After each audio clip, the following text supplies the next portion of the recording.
Chapter 492. What? Jiang Yunyao felt that she was hallucinating. The person in front of her was not Yongri, but a moving tree. The shock on Jiang Yunyao's face reminded Tang Qingchang of her adorable look in the past. He couldn't help but smile. It turned out that he had already fallen in love with her, but he had been deceiving himself all this time. I apologize. I'm late. I'm late for a year, 8 months and 10 days, he said seriously. Jiang Yunyao didn't understand. I was proud and arrogant back then. I thought that my pride was hurt because I was coerced and used. Now that I think about it, if I could choose again, I wouldn't go against my heart. In front of the person I like, all status and dignity are not worth mentioning. He looked at her affectionately, his eyes filled with the feelings that were buried deep in his heart. Yongri, do you know what you're saying? Jiang Yunyao was a little dizzy. She only felt that his mouth was opening and closing, but she couldn't catch what he was saying. Wait, you said, in front of the person you like? Jiang Yunyao opened her mouth slightly, her eyes dazed. Did she hear wrongly? She stuttered as she pointed at herself. You said you like me? Me? Tang Qingchang sighed. After so many years, she was still so stupid. He had already said it so bluntly. But who asked him to fall in love with such an adorable girl? Tang Qingchang's eyebrows and eyes were slightly curved. He took a step forward and walked to her. He reached out his hand and stroked her cheek. Her thin cheeks had lost their previous chubbiness, but it didn't matter. He would soon bring her back. Tang Qingchang, have already had you in my heart since a long time ago. It's just that I was slow to react and cared too much about a man's face, so I foolishly missed you for so many years. If he had told her earlier, if he had done a little more to discover his feelings, would they have been happy long ago? Yongri, am I dreaming? But when we got married, your expression clearly told me that you were forced to marry me. You didn't marry me willingly. At that time, I was very sad, very sad. I feel like all the feelings I've invested in for so many years have all gone down the drain. Jiang Yunyao blinked her reddened eyes and tugged at her sleeve sadly. Her heart was in a mess at the moment. She felt that her entire life had undergone an earth-shattering change ever since she was cured of the poison. First, it was her cousin's betrayal. Then, he became strange. She felt that she could no longer bear any more changes. Her doubts and uncertainty made Tang Qingchang's heart clench. After all, she had been hurt too deeply by him. That was why she was so cautious, not daring to believe or hope. What should I do and say to make you believe me? Tang Qingchang couldn't help but pull the person in front of him into his arms. His movements were gentle, and his expression was tender. This was not the first time the two of them had been in such close contact. When they were young, she had caused a lot of trouble, and he had always been the one to clean up the mess. When she was injured or frightened, she had always been in his arms. At that time, as they grew up, there was already a boundary between men and women in their hearts, and they rarely did it again. Now that they were hugging each other again, the two young bodies were shocked. Tang Qingchang felt that when he hugged her, a hole in his heart that had been missing was now filled. He couldn't help but say emotionally, do you know that after you left, I felt regret? I regretted not following my heart at that time. Let me tell you, I was willing to marry you. There was no news of you for a month, 2 months, and no news of you for a year. At that time, I really wanted to barge into the palace to look for you. But when I reached the palace gates, I retreated. Because I remembered your resolute words that day. I was afraid that when I saw you again, you would have already forgotten about me. Who would have known that the fearless noble young master in the eyes of the common people would also start to feel afraid one day? Every night, he would wake up with a start in the middle of the night. His eyes were red, and his heart was torn. Perhaps, from today onwards, no one would ever call him Yongri again. Under her palms was his real body temperature, and in her arms was a familiar scent. Only now did Jiang Yunyao truly believe that the person in front of her was the real Yong-ri, and not a figment of her imagination. Hearing him dissect her heart word by word, Jiang Yunyao couldn't help but cry out loud. You scoundrel, do you know that I was just one step away from letting go? Love that can't be reciprocated, it's very, very lonely. You know that what I'm most afraid of is walking alone. I don't dare to imagine what I would do if I was the only one left for the rest of the journey. In the past year, I often thought that if I could have you by my side in this life, no matter how many grievances and pain I suffered, I couldn't bear for you to bear. Even if I lost face, could it compare to your smile? Tang Qingchang tightened his arms and choked with sobs. In this life, he had decided that his Jiu would never change. Yong-ri, Jiang Yunyao was in tears.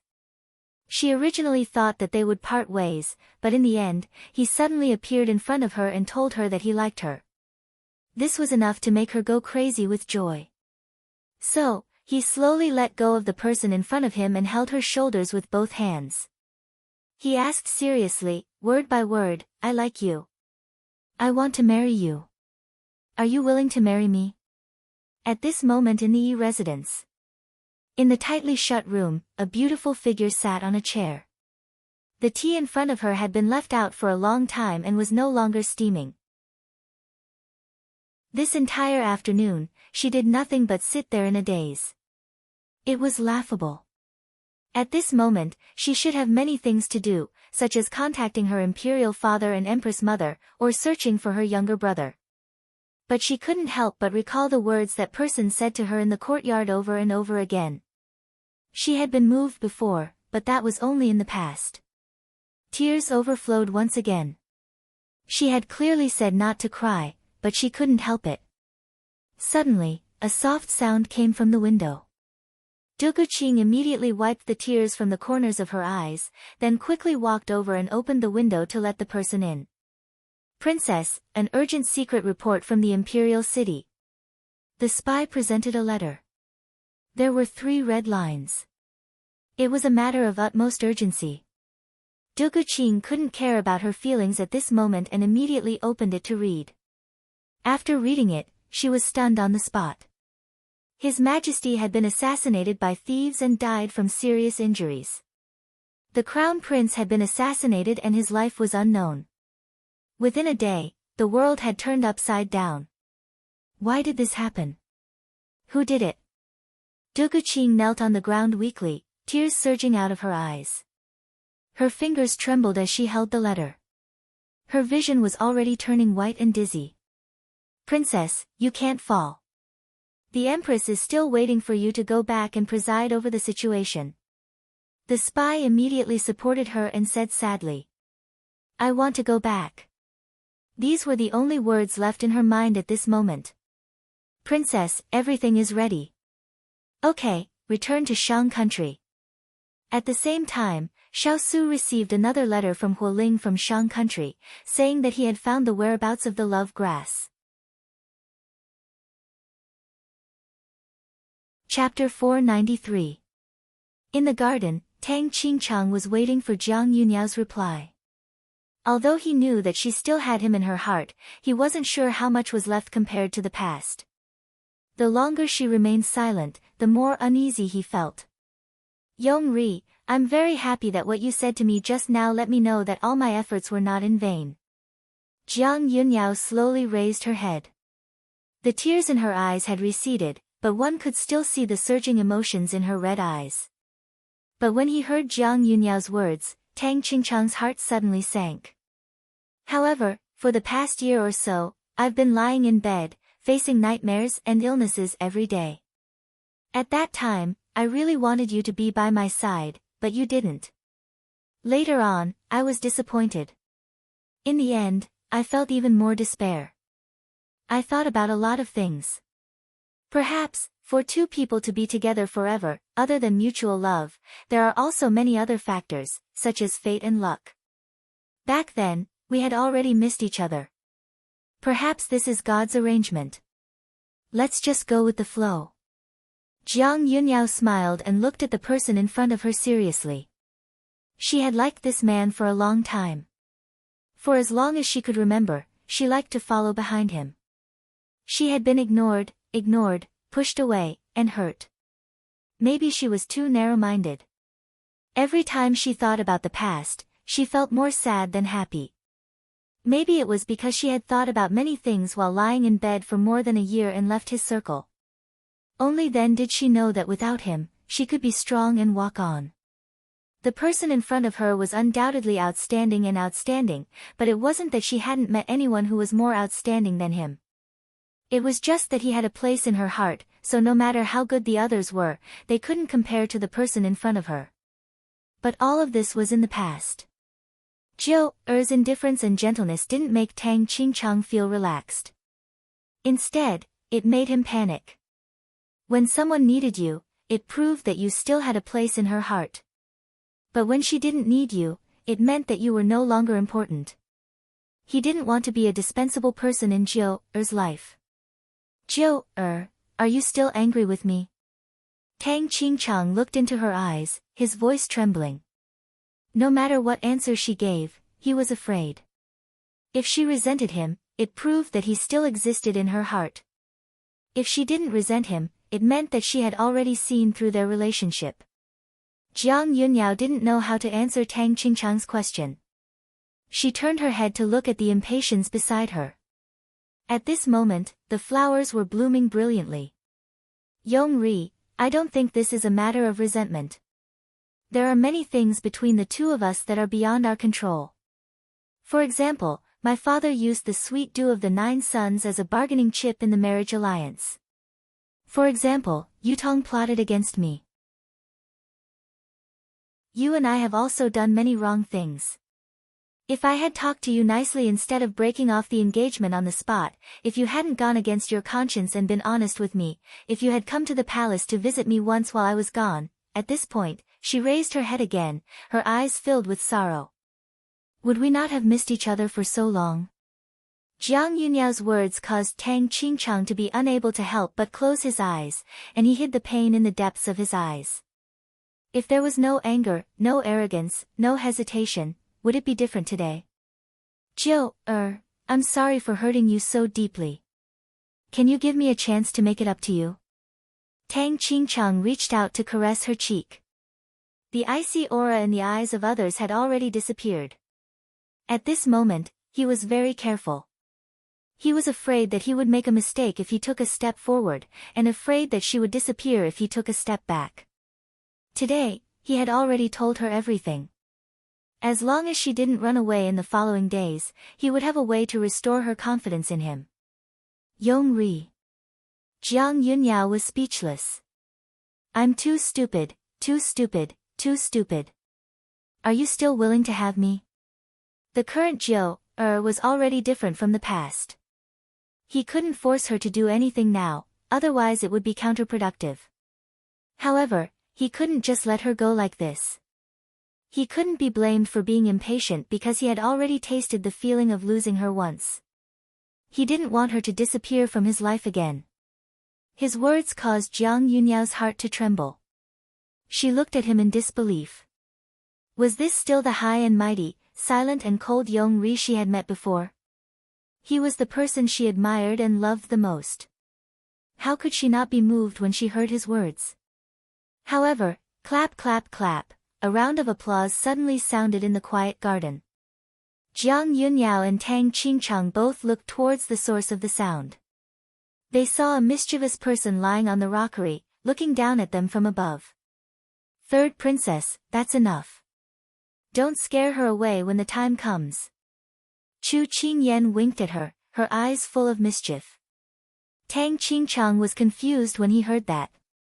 Jiu, who was in front of him, blushed and was no longer as indifferent as before. She retorted softly, didn't you teach me all this? All right.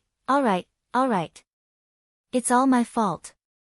Third princess is magnanimous, so please don't be calculative with Qingyan. Chu Qingyan was all smiles.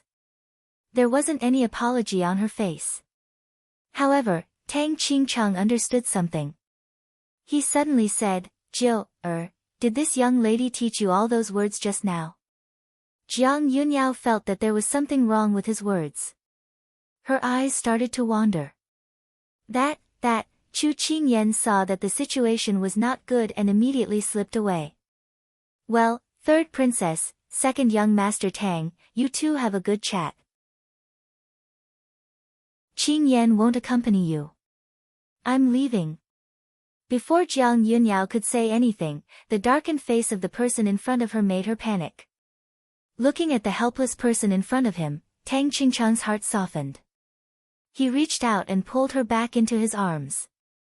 He sighed softly, and then his words were filled with the joy and relief of regaining what he had lost. Fortunately, we made it in time. Fortunately, you were still here when I woke up. This was already a blessing from the heavens. You're not angry anymore? Jiang Yunyao asked softly. No. Now and in the future, I won't be angry with you. As long as you stay by my side, he said gently. Jiang Yunyao was speechless. Normally, she was a person of few words, but now that she had opened her mouth, her sweet words flowed out like water as if they were free. However, she liked it. However, Jiang Yunyao didn't know that once a man was enlightened, he couldn't be looked at with ordinary eyes. For example, at this moment, Tang Qingchang suddenly let go of her. While she was still confused, he held her face and inched closer to her. When the golden wind and the jade dew met, it was better than countless things in the world. At this moment, the flowers turned their backs shyly. Only the two figures cuddling together became the most beautiful scenery in this garden. Chapter 494. On the same day that Jiang Yunyao's poison was cured, Jiang Xiong invited Xiao Su, Chu Qingyan, and the others to a banquet. Due to their identities, this banquet did not alert anyone. Instead, it was held in the palace in a low-key but not simple manner. Although there were only a dozen people, they still gathered around a large table. The delicacies were delicious, and the aroma of wine lingered in the air. At this time, the moon was bright, the clouds were light, and the scenery was picturesque. The beautiful scenery was a feast for the heart. Jiang Xiong raised his wine cup, full of smiles, and said to Cheng Yenluo, Miss Cheng, thank you for saving Jiu. This toast is to you. Cheng Yenluo quickly raised her wine cup to return the gesture. After drinking the first cup, Jiang Xiong raised his second cup. He looked at Chu Qingyan with faint admiration in his eyes. Miss Chu, since ancient times, heroes come from the young. You're an intelligent girl. With you by the King of England's side, it's like adding wings to a tiger. Your Majesty is overpraising her. She's just a little clever. Xiao Su replied indifferently. She's so young, but she's so outstanding. Her future won't be bad. Come, let us toast Miss Chu. Because his daughter's poison was cured and he gained a lover, Jiang Xiong was very happy. It was rare for him to be full of praise for Chu Qingyan. Xiao Su took the wine cup in front of Chu Qingyan and said on her behalf, she can't drink. This prince will drink on her behalf. Jiang Xiong had no objection to his action. On the contrary, Chu Qingyan was a little depressed. I can't drink, but I can use tea in place of wine. After drinking the wine, Xiao Su heard the little fellow's complaints. His expression softened, but his tone carried a hint of preaching. Do you know that we're leaving tomorrow? Do you think you'll be able to sleep after drinking tea tonight? Chu Qingyan thought about it and agreed. She pushed the teapot on the table away and focused on eating the dishes in front of her. His Royal Highness is really good at teaching his wife. My two sons are already at the age of marriage, yet they still haven't brought their wives back to meet me. I'm so envious that Miss Chu is getting along so well with His Royal Highness. Why don't we? Empress Jiang was complaining about her two sons' incompetence. Crown Prince Jiang Yunli calmly ate his food, emptying his mind so that he could turn a deaf ear. The second Prince Jiang Yunjing immediately picked up his wine cup to cover his mouth, hoping that his mother would not be entangled in this issue. However, the Empress was influenced by the interaction between Chu Qingyan and Xiao Su. She could not help but look at her two sons. They were not bad either. They were capable of ruling the country. Why didn't anyone want them? Then, Empress Jiang rolled her eyes and said something that made everyone and the two princes vomit blood. Why don't I find a girl like Miss Chu for the two of you? The braised pork in Chu Qingyan's mouth fell out. This was too sudden. Jiang Yunyao ate silently. She did not hear anything.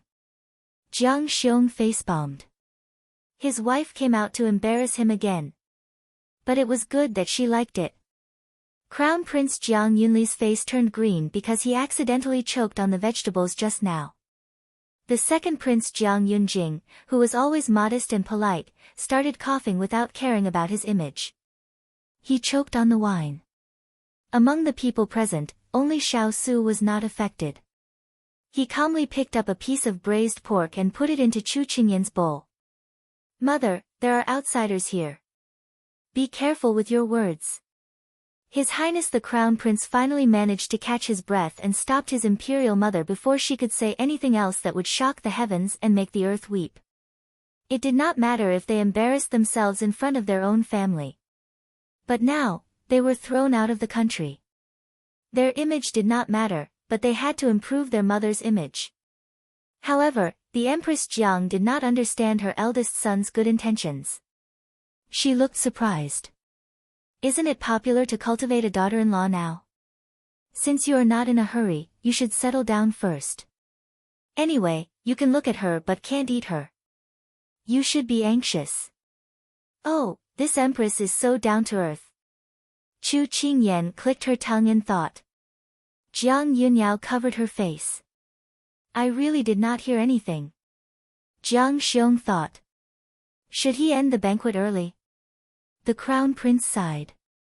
Father, please control mother. The second prince thought. Could he choose to leave the banquet early? Only Xiao Su, who was standing at the side, really heard what he said. He thoughtfully looked at the person beside him. Was he in a hurry to get what he wanted? Little guy, when will you be of marriageable age? Chu Qingyan, who was engrossed in watching the show, did not pay attention to Xiao Su's strange question. She casually replied, in a few days, it will be 11. It will take another 4 years. Xiao Su narrowed his eyes. 4 years, more than 1,400 days. The Empress Jiang was right. Forget it. Let's cultivate her slowly. No hurry. Wait a minute. Xiao Su frowned. When did he suddenly have this strange idea? Could it be that he drank too much? Xiao Su held his forehead, trying to get rid of the discordant thoughts in his mind. At this moment, Chu Qingyan finished watching the show. She turned and saw that there was something wrong with the big ice cube. His eyes were a little dazed. She could not help but ask, Big Ice Cube, did you drink too much? Xiao Su came back to his senses when he heard the little guy's words. He looked at the little guy who was looking at him with a serious smile. His heart skipped a beat, as if something was sprouting in his heart. Maybe. It was not the wine that was drunk, but the person. The wine was not drunk, but the person was drunk. Halfway through the banquet, Tang Qingchang raised his wine glass and said to Chu Qingyan, Miss Chu, thank you for your help in resolving the misunderstanding between me and Zhou. Let me give you this toast. I will finish it. You can do whatever you want. There were no outsiders at the banquet today, but Tang Qingchang was invited. Jiang Xiong must have recognized him as his son-in-law. Chu Qingyan raised her cup of warm water and said to the two of them, Third Princess, Second Young Master Tang, I was merely moving my lips. The real reason is because the feelings you have for each other did not fade with the passage of time. Instead, they have deepened. I wish the two of you a happy marriage. Happiness is like wine, getting better and better. This little girl is really good at talking. Your Majesty, let's find wives for little Li and little Jing. The Empress Jiang was still thinking about the idea just now. Shua, eat, eat. Jiang Xiong immediately changed the topic. Little Li and Little Jing. Chu Qingyan looked at the two handsome princes beside her. It was hard to imagine that they had such nicknames. It seemed that their mother really loved them deeply. The banquet was coming to an end. Jiang Xiong put down his wine glass and looked at Xiao Su and the others. He smiled and said, I know you are leaving tomorrow. Before you leave, I have a gift for you. It is what you have been looking for.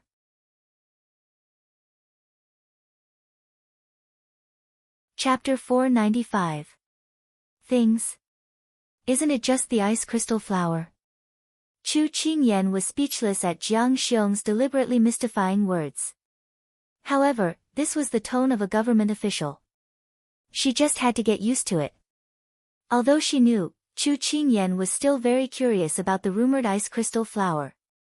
It was the rare herb that they had been searching for all along the way. As soon as Jiang Xiong gave the order, a servant came in with a transparent crystal box about 10 inches in size. Everyone's eyes were attracted by the crystal-clear box.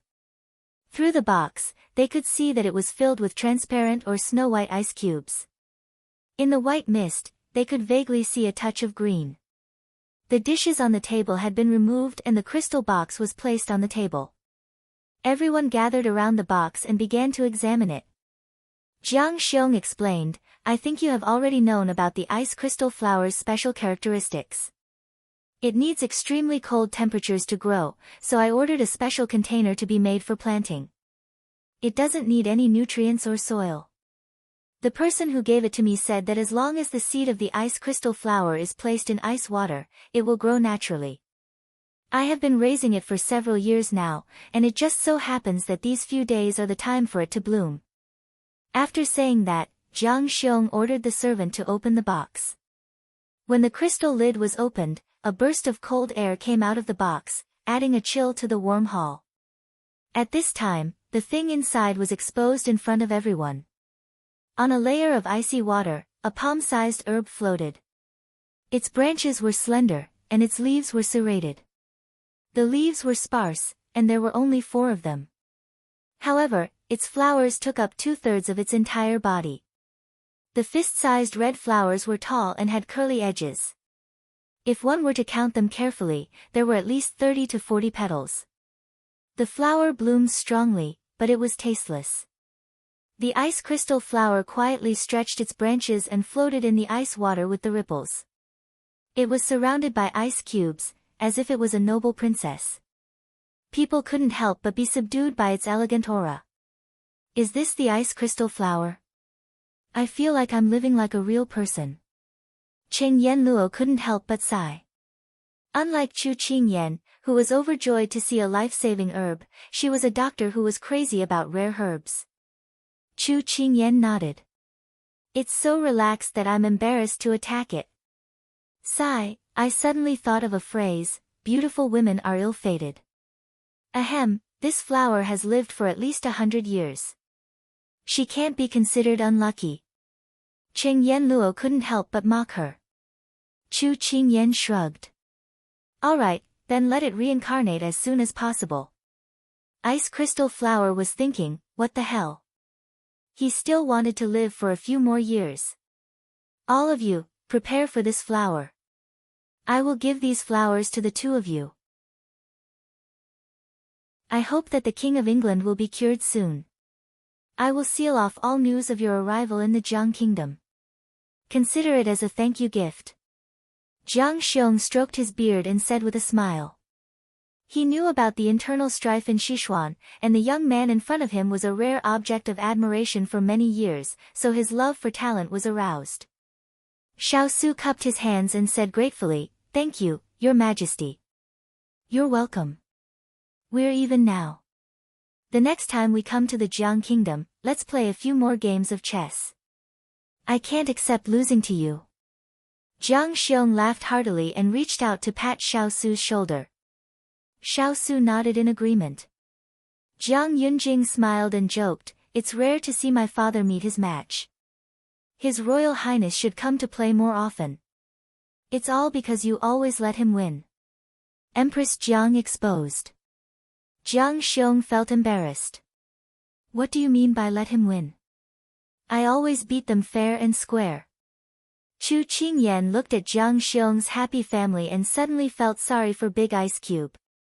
If he could be born into such a family, at least Big Ice Cube would be able to experience the warmth of family. She turned her head and saw that Big Ice Cube looked calm, as if he wasn't affected by the scene in front of him. As if he felt her gaze, Xiaosu lowered his head to look at her and said with a warm tone, "What's wrong?" "Nothing." She shook her head, then reached her hand into his palm and grabbed his fingers. She secretly hid their clasped hands in his wide sleeves. Xiaosu felt that her little paw was like a kitten scratching his fingers. He couldn't help but clench his fingers and suppress the itch that spread from his palm to his heart. He knew what the little fellow was thinking. After spending so much time together, they already had a tacit understanding. She worried too much. If he could be envious of others, he would have been destroyed by jealousy after seeing how his father doted on his fourth brother. He had learned to block these things from a long time ago.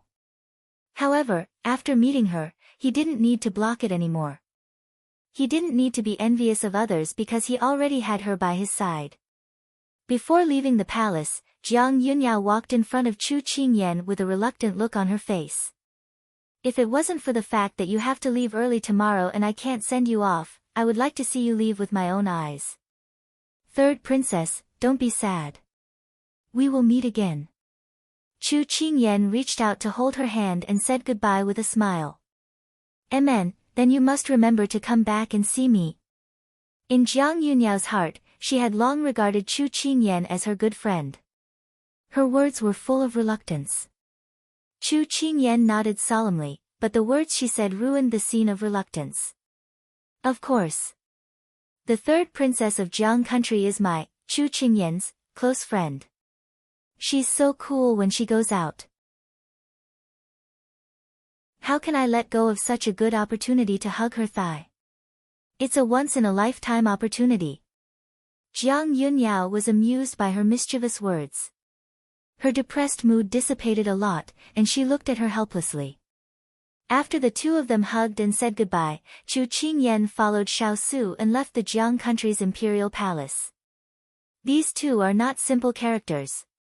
It would be fine if they were to stay away from the imperial court, but if they were to return to the Xixian imperial clan one day, they would definitely become dragons and phoenixes among men.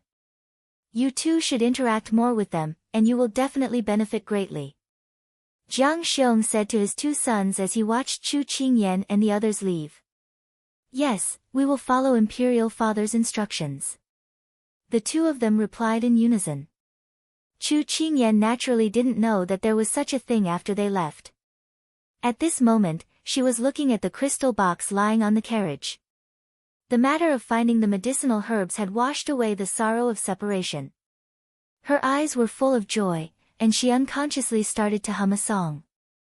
Xiaosu listened to her singing and closed his eyes to rest. The two of them didn't have any feelings for each other, but they were exceptionally harmonious. It gave others the illusion that they couldn't get in between them. The carriage returned to the Yi estate. Chu Qingyan alighted and walked towards the inner courtyard with Xiaosu. At this moment, Xining, who was anxiously waiting at the entrance of the courtyard, saw her master's figure and immediately ran over. She said anxiously, "Master, bad news."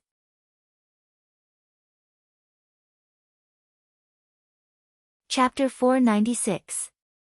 When Chu Qingyan heard this, she immediately stopped smiling. Xining had been by her side for so long, and she was no longer as loud as she used to be. If nothing serious had happened, she would not be so flustered. "What happened? Tell me honestly." Chu Qingyan's calmness allowed Xining to heave a sigh of relief. However, she quickly continued, "Mistress, Lady Dugu is missing. This afternoon, I saw her walking around the courtyard. However, according to the servants, when they knocked on the door in the evening, no one answered. When they opened the door, they saw that the windows were wide open, but Lady Dugu was nowhere to be found.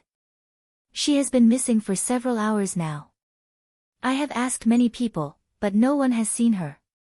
Chu Qingyan frowned. Although Dugu Qing was lively and active, she was not the kind of person who would go out without informing. She could not help but ask, "Does young Master Yi know about this?" Xining nodded. "Young Master Yi has sent people to look for her, but there is no news yet. I thought that you would be worried since you are so close to Miss Dugu, so I stood here and waited for you to inform you immediately." "Good." Chu Qingyan turned to face Xiao Su, but before she could speak, she heard him say, "Shao Lai cavalry is at your disposal." Chu Qingyan's eyes burned. How did Big Ice Cube know what she was going to say? She did not thank him.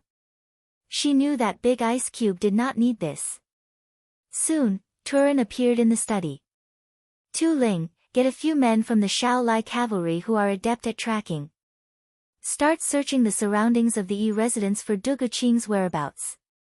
Chu Qingyan gave the order without hesitation when she saw him.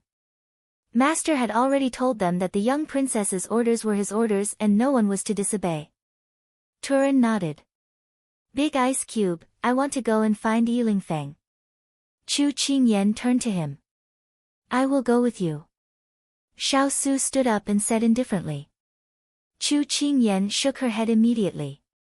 "Sister Yen Luo is grinding the ice crystal flowers pollen tonight. She will probably send the powder over later. You don't have to go over. It's fine. There's no need to rush the powder." Xiao Su was worried about her. Although he did not have much contact with Dugu Qing, he could see that the little fellow was very concerned about her. At this time, he wanted to stay by her side. Moreover, now that Dugu Qing had disappeared, he had to go and take a look at Yi Lingfeng. Chu Qingyan saw that he had made up his mind, so she didn't say anything more. The two of them headed towards the main courtyard together.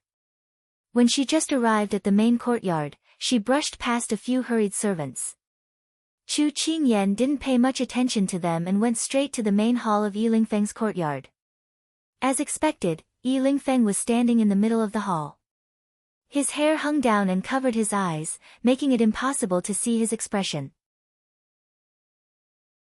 Chu Qingyan strode forward. "Young Master Yi, have you found Sister Dugu's whereabouts?" When the two of them entered, Yi Lingfeng had already sensed them. However, at this time, he was very tired. This kind of tiredness was not physical, but came from the depths of his heart. As a result, he didn't want to move at all. "No.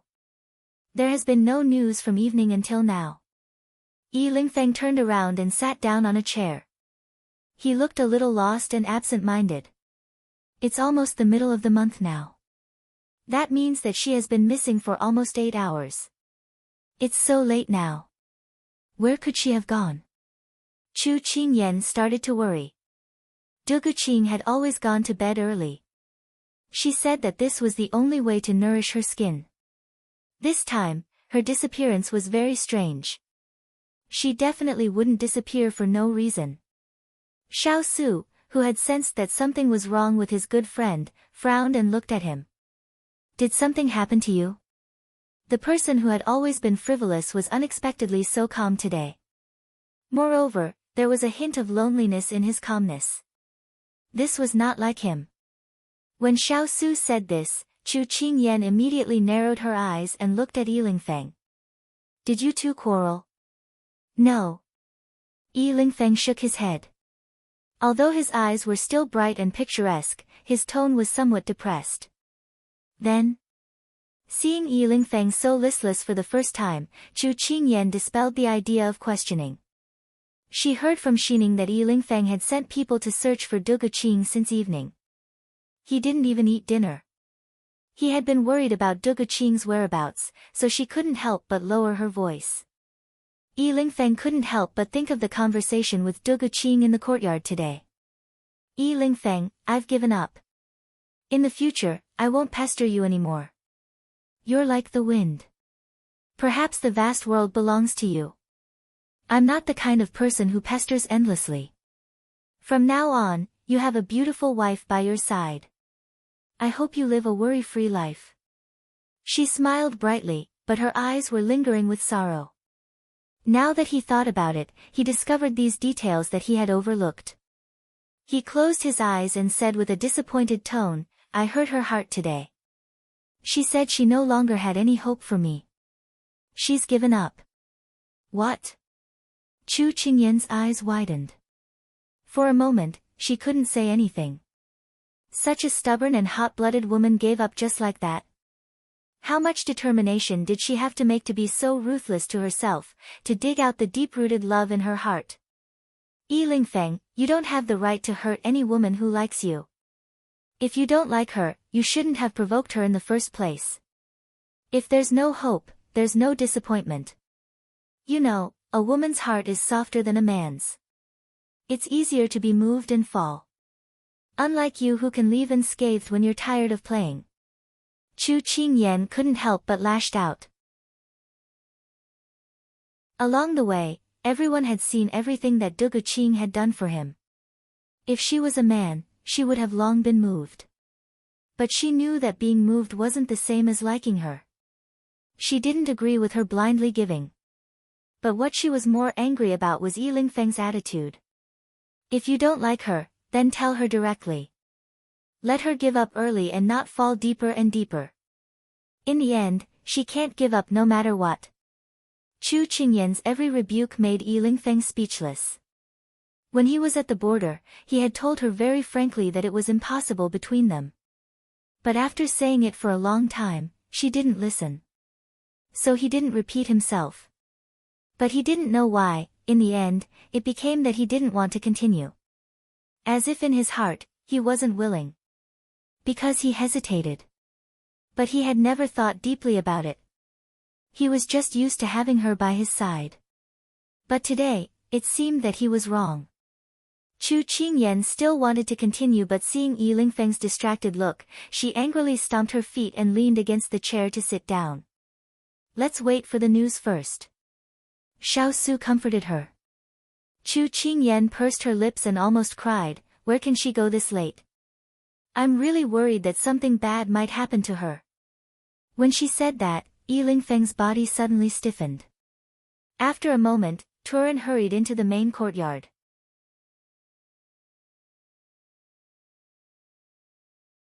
Chapter 497. The moment Turan entered, Chu Qingyan immediately stood up and asked, how's the investigation going? Turan cupped his hands and replied, according to the spies, Miss Dugu was seen leaving from the city gate at around 7 in the evening.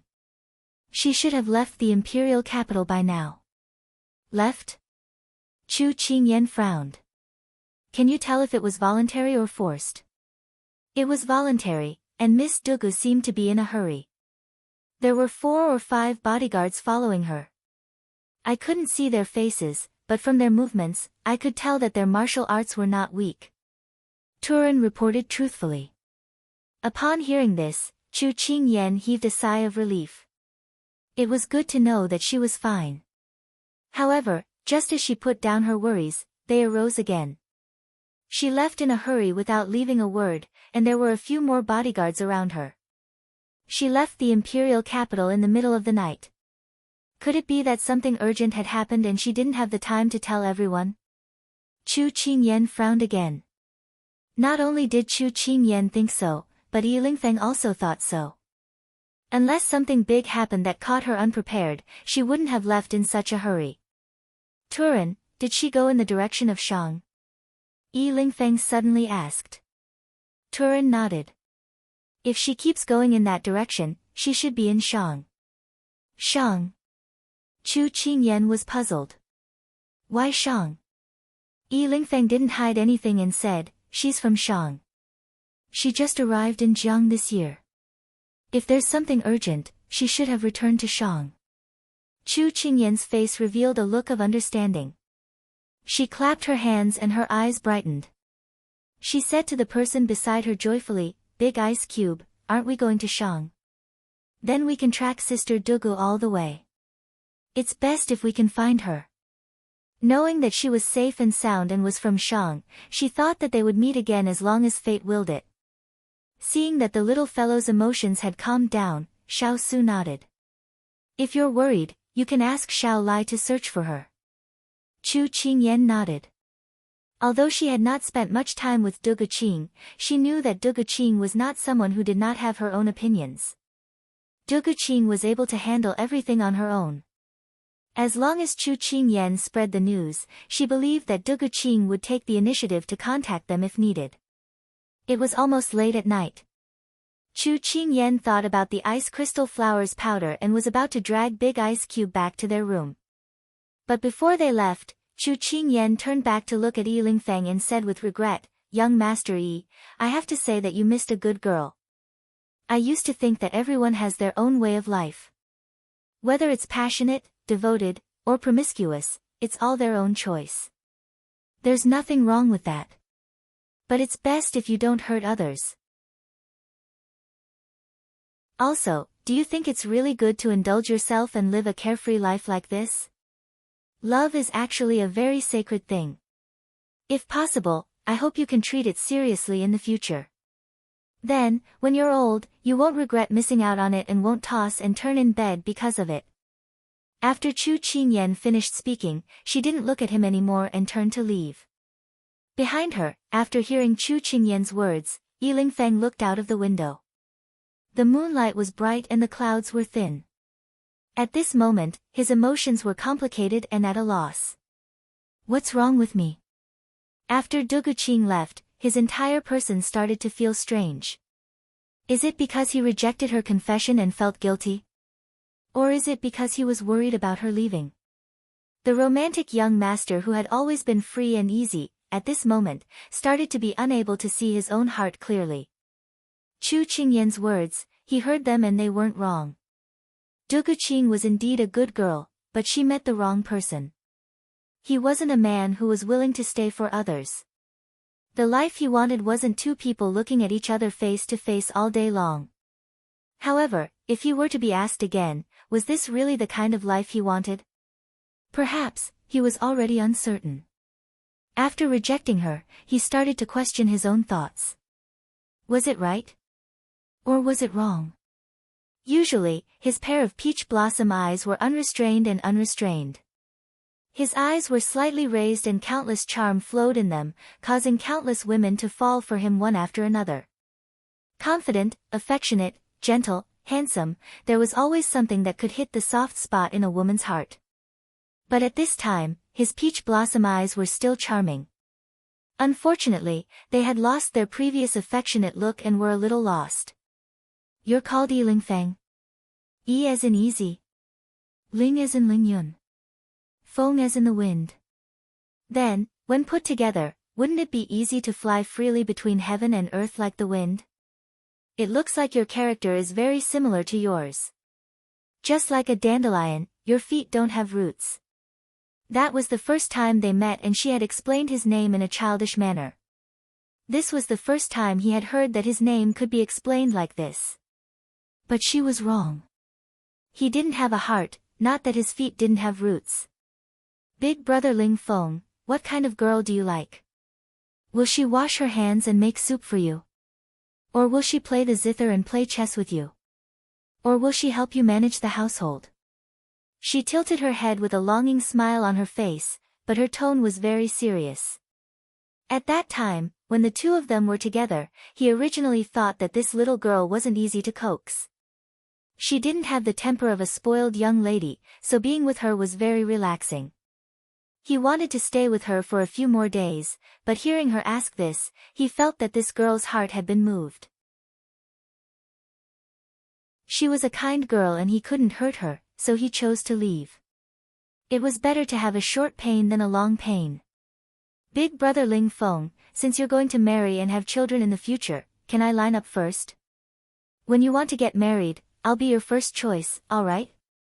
When she chased after him, she couldn't catch up to him in the city, so she flew to the roof of the restaurant and shouted at him. He could still remember that day under the bright sunlight, her dazzling eyes. Memories appeared in his mind bit by bit and then slipped away. The last thing that stayed in his ears was the last thing she said to him. I like you, that's my business, it has nothing to do with you. If you didn't come forward that day on the street, perhaps the next time I meet you, my heart will also be moved because you are my type. Whether it's a step earlier or a step later, it doesn't make a difference. She said this with a smile. Just like in the past few months, she had never shown any expression other than this smile in front of him. A sleepless night. A night of sitting. A night of being in a daze. When Yilingfeng opened his eyes, the first rays of the morning sun had already risen and the sky was already slightly bright. He never thought that time would pass so quickly. At this time, a servant came in to report, Young Master Zhao's group has already gotten up and is preparing to leave.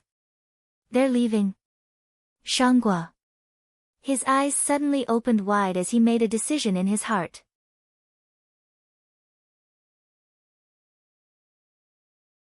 Chapter 498. Translator, Endless Fantasy Translation Editor, Endless Fantasy Translation Translator, Endless Fantasy Translation Editor, Endless Fantasy Translation. The luggage and carriage were all ready. Chu Qingyan and Xiao Su stood at the entrance of the courtyard, watching the servants moving in and out. Having slept late last night, Chu Qingyan was still a little sleepy. If not for the people beside her, she would have collapsed on the ground. Kai, where's little Qing? Mr. Chu glanced at the crowd and found that everyone was here except for Duge Qing. He looked around and asked. News of Duge Qing's departure had not spread yet, so it was normal that Father Chu did not know. Chu Qingyan opened her eyes and mumbled, she went home. She left last night. Maybe she was in a hurry and did not inform everyone. Hearing this, Father Chu fell silent and lowered his head, thinking about something. Chu Qingyan was still sleepy and did not notice her father's disappointment. At this time, when everyone was ready, Yilingfeng's figure appeared in the courtyard. Chu Qingyan yawned and looked at Yilingfeng, who was rushing over. She straightened and asked, Young Master Yi, are you here to send us off? No need, we left early. You should go back and rest. Although she had scolded him last night, Chu Qingyan still treated him as a friend in her heart. That was because Big Ice Cube's friend was her friend. Furthermore, it was rare for someone like Big Ice Cube to have a friend who could be considered a national treasure. No matter how angry she was, she would control herself. Otherwise, what if the national treasure ran away? I'm not here to send you off, I want to go with you. Yilingfeng said, and the servants behind him moved the luggage into the carriage. This action woke Chu Qingyan up completely. She looked at Yilingfeng in confusion, then turned to look at the busy servants. In the end, she could only look at Big Ice. Xiao Su raised his brows. Why are you going to Shang country? I don't remember your Yi family's business expanding to other countries. Yilingfeng, who was directing the servants, turned around when he heard this. He lowered his eyes slightly, as if thinking about how to explain. Father Chu, who had been silent on the side, suddenly spoke. Little Feng, was it you who made little Qing run away in anger? Father Chu pointed at him angrily. Chu Qingyan clicked her tongue. She had to admit that sometimes her father's blind guesses were right. However, now was not the time to admire her father.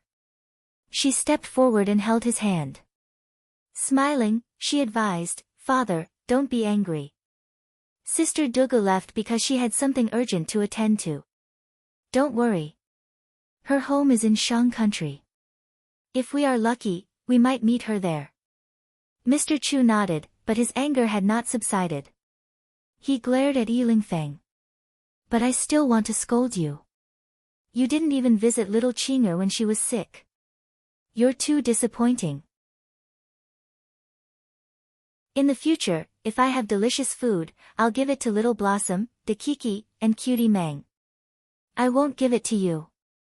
After saying that, Chu Machen's father snorted coldly and swaggered toward his wife. Xiaohua was a cat raised in the Yi family's kitchen.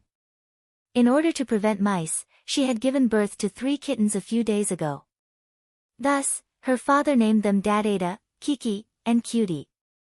Chu Qingyan listened to her father with some shame. When she turned to look at Yilingfeng, she saw that his expression was a little stiff. She could not help but sigh softly. At this moment, she heard Yilingfeng's soft voice. Brother Xiao, I want to go to Shang country to see if she is safe. If she is, I will come back. No one had interacted with Duguqing as long as he had. She had left in such a hurry that something big must have happened. He could not pretend that he did not know anything.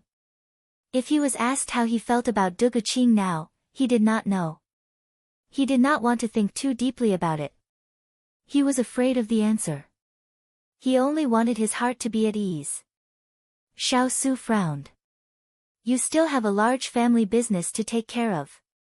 This trip will take a long time. Why don't we find her and send the news back to you? Yi Lingfeng shook his head and rejected his good friend's offer. No, I have to go and see for myself. Otherwise, I will not be at ease. Hearing this, Xiao Su looked at him suspiciously. Are you regretting it? Regret? Yi Lingfeng was stunned. Then, under his good friend's gaze, he braced himself and replied, What is regret? There is no such word in my life. Xiao Su shook his head, a little angry at his failure to fight back. There is no such word in your life, but it is written all over your head. Lingfeng, I have told you before that you should stop when it's time to stop. Otherwise, it will be too late for regrets. You don't listen to good advice and will suffer losses in front of you. If you really decide to go to Shang country, I will not stop you. But I hope that you will think carefully about what you want in your heart. Otherwise, when you find that girl and hurt her a second time, that is not what a gentleman should do. With that, Xiao Su led the little fellow, who was about to fall, into the carriage. He lowered his head and said softly, Don't sleep standing up. If you fall, you will be embarrassed. Go back to the carriage and sleep. At this point, Chu Qingyan could no longer listen to what he was saying. She had given herself to him and was in charge of walking with her eyes closed. Yi Lingfeng was a little stunned by his good friend's words. His good friend did not often lecture him and Feng Yi because he felt that there was no need. Today, he said so much, which made him feel flattered. But his good friend's words made sense. What did he want? Yi Lingfeng originally thought that Xiao Su was doing it for his own good. Little did he know that Xiao Su was actually doing it for his little fellow. Chu Qingyan cared a lot about her friend, Duguqing.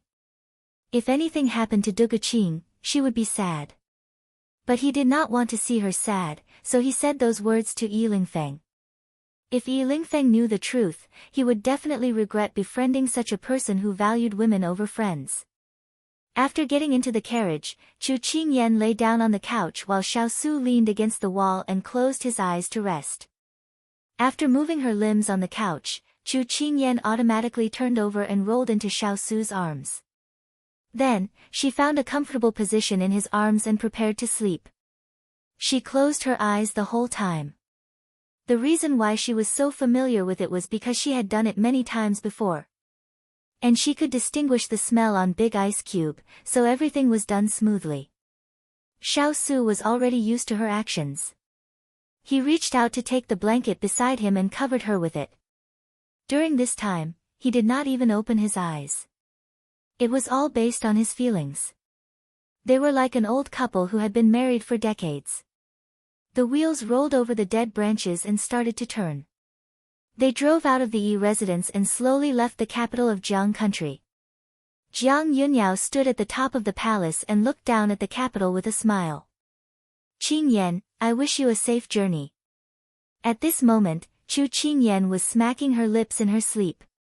Carrot did not want to eat, did not want to eat, did not want to eat, poor Chu Qingyan. Even in her sleep, she did not forget to scold Carrot. Carrot, I am very cute, okay? You have eyes but can't recognize Carrot, Carrot.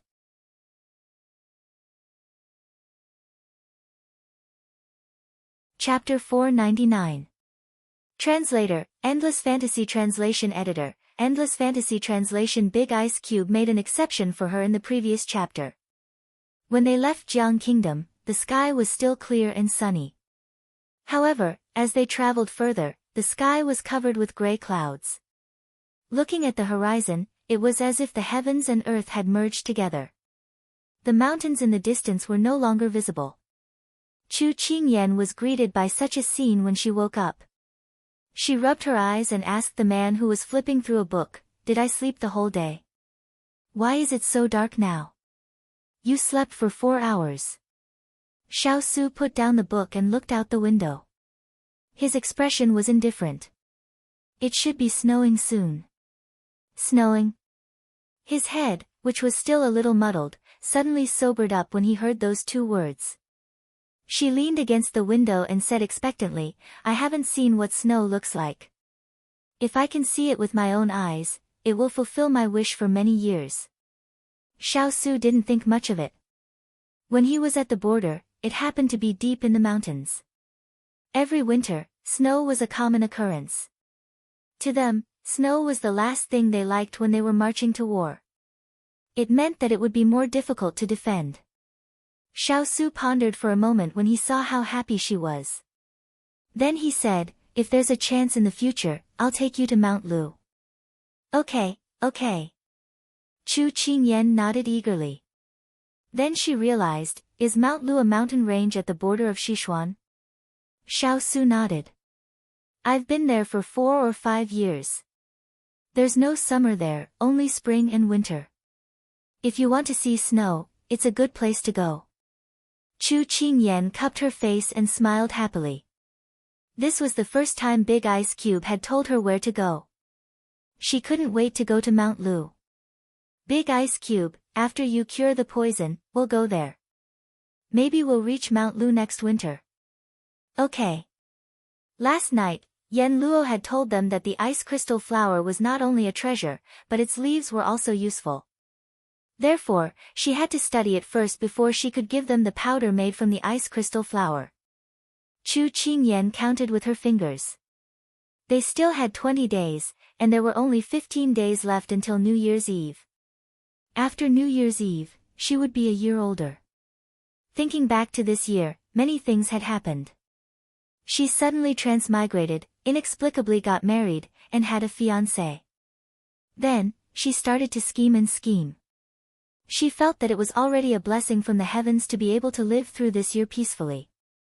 Chu Qingyan smiled and said slowly, "Big Ice Cube, we thought we wouldn't be able to get these 3 rare herbs. Now that we've found 2 of them, I believe we can also find the love grass."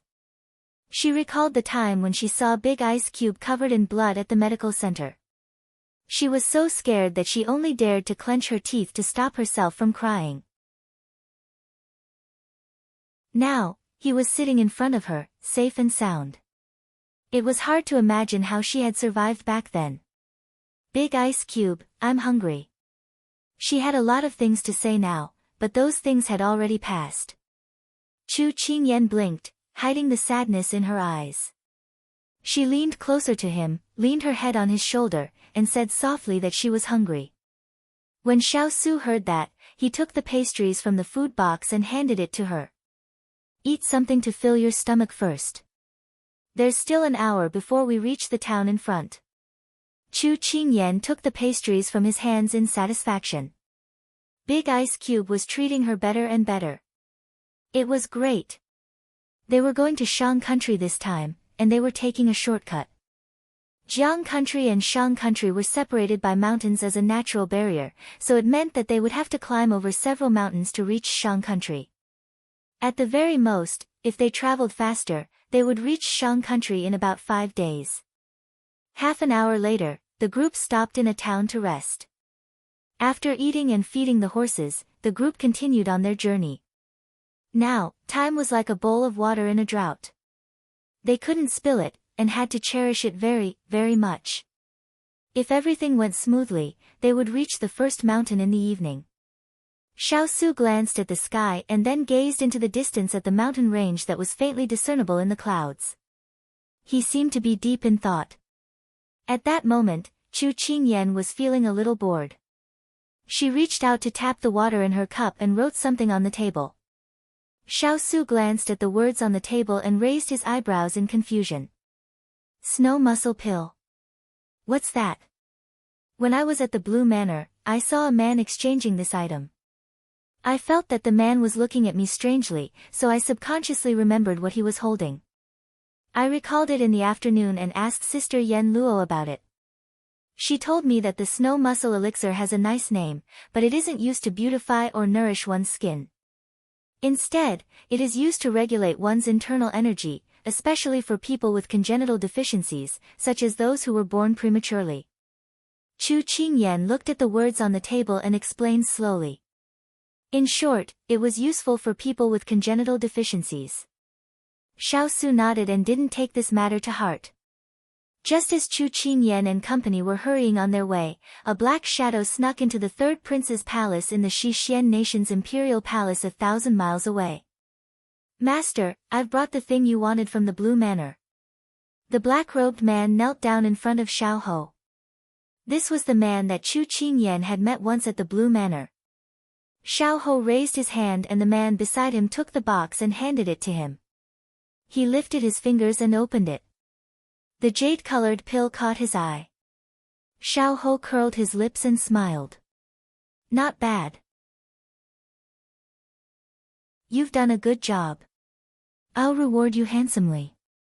This is what I should do. The man in black bowed his head. Then, he seemed to recall something and reported, Master, when I was at the Blue Manor, I saw a woman who looked very similar to Chu Qingyan.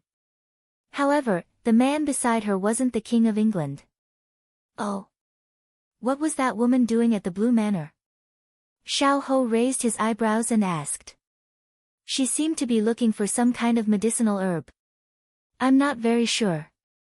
However, because I've seen Chu Qingyan before, I had some impression of her voice and figure.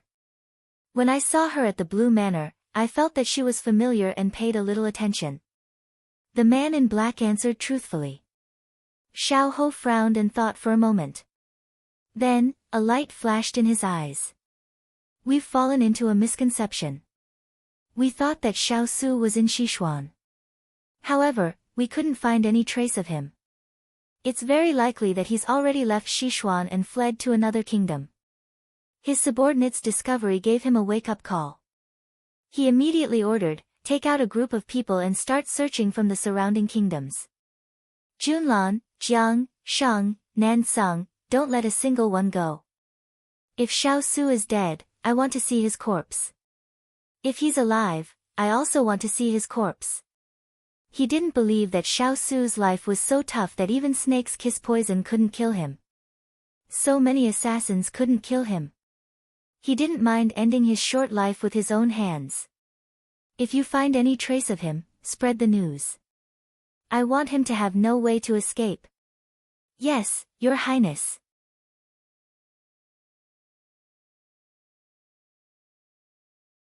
Chapter 500. Sometimes, the more you want something, the more you can't get it. Just like now, they were anxious and wanted to rush to Shang country, but the weather was not on their side and it started to rain. In the middle of nowhere, there was nowhere to hide. Everyone could only hide in the car and listen to the pitter-patter of the rain hitting the roof of the car. When it rains, it pours. Chu Qingyan's face was gloomy. She hated the weather. If it wasn't for the rain, they could have crossed the mountain today. They wanted to continue in the rain, but the sky was getting darker and darker. They couldn't even see the road clearly. In order to prevent accidents from happening, they could only stop. Listening to the little one's complaint, Xiao Su looked at the sky and thought for a moment. Suddenly, the corner of his mouth raised into a mysterious smile. Later, there might be a surprise. He lowered his head and said to Chu Qingyan. Surprise? What surprise? I only hope that there won't be any surprises. Chu Qingyan lifted her head and looked at him dispiritedly. All she wanted to do now was to hurry on with her journey. If the heavens could stop the rain immediately, she would definitely ask Xining to buy more things for her. Xiao Su couldn't help but laugh at her puckered-up face. The rain should stop in about an hour. Really? Chu Qingyan lifted her head, her eyes sparkling as she looked at the huge block of ice in front of her. Looking at her little face that instantly regained its glow, Xiao Su couldn't help but smile gently. The little one was easily satisfied. People who were content with what they had were always kind-hearted. As Xiao Su expected, half an hour later, the rain stopped. The sky that was shrouded in dark clouds slowly regained its light. However, the clouds were still very thick, as if they were about to touch the ground.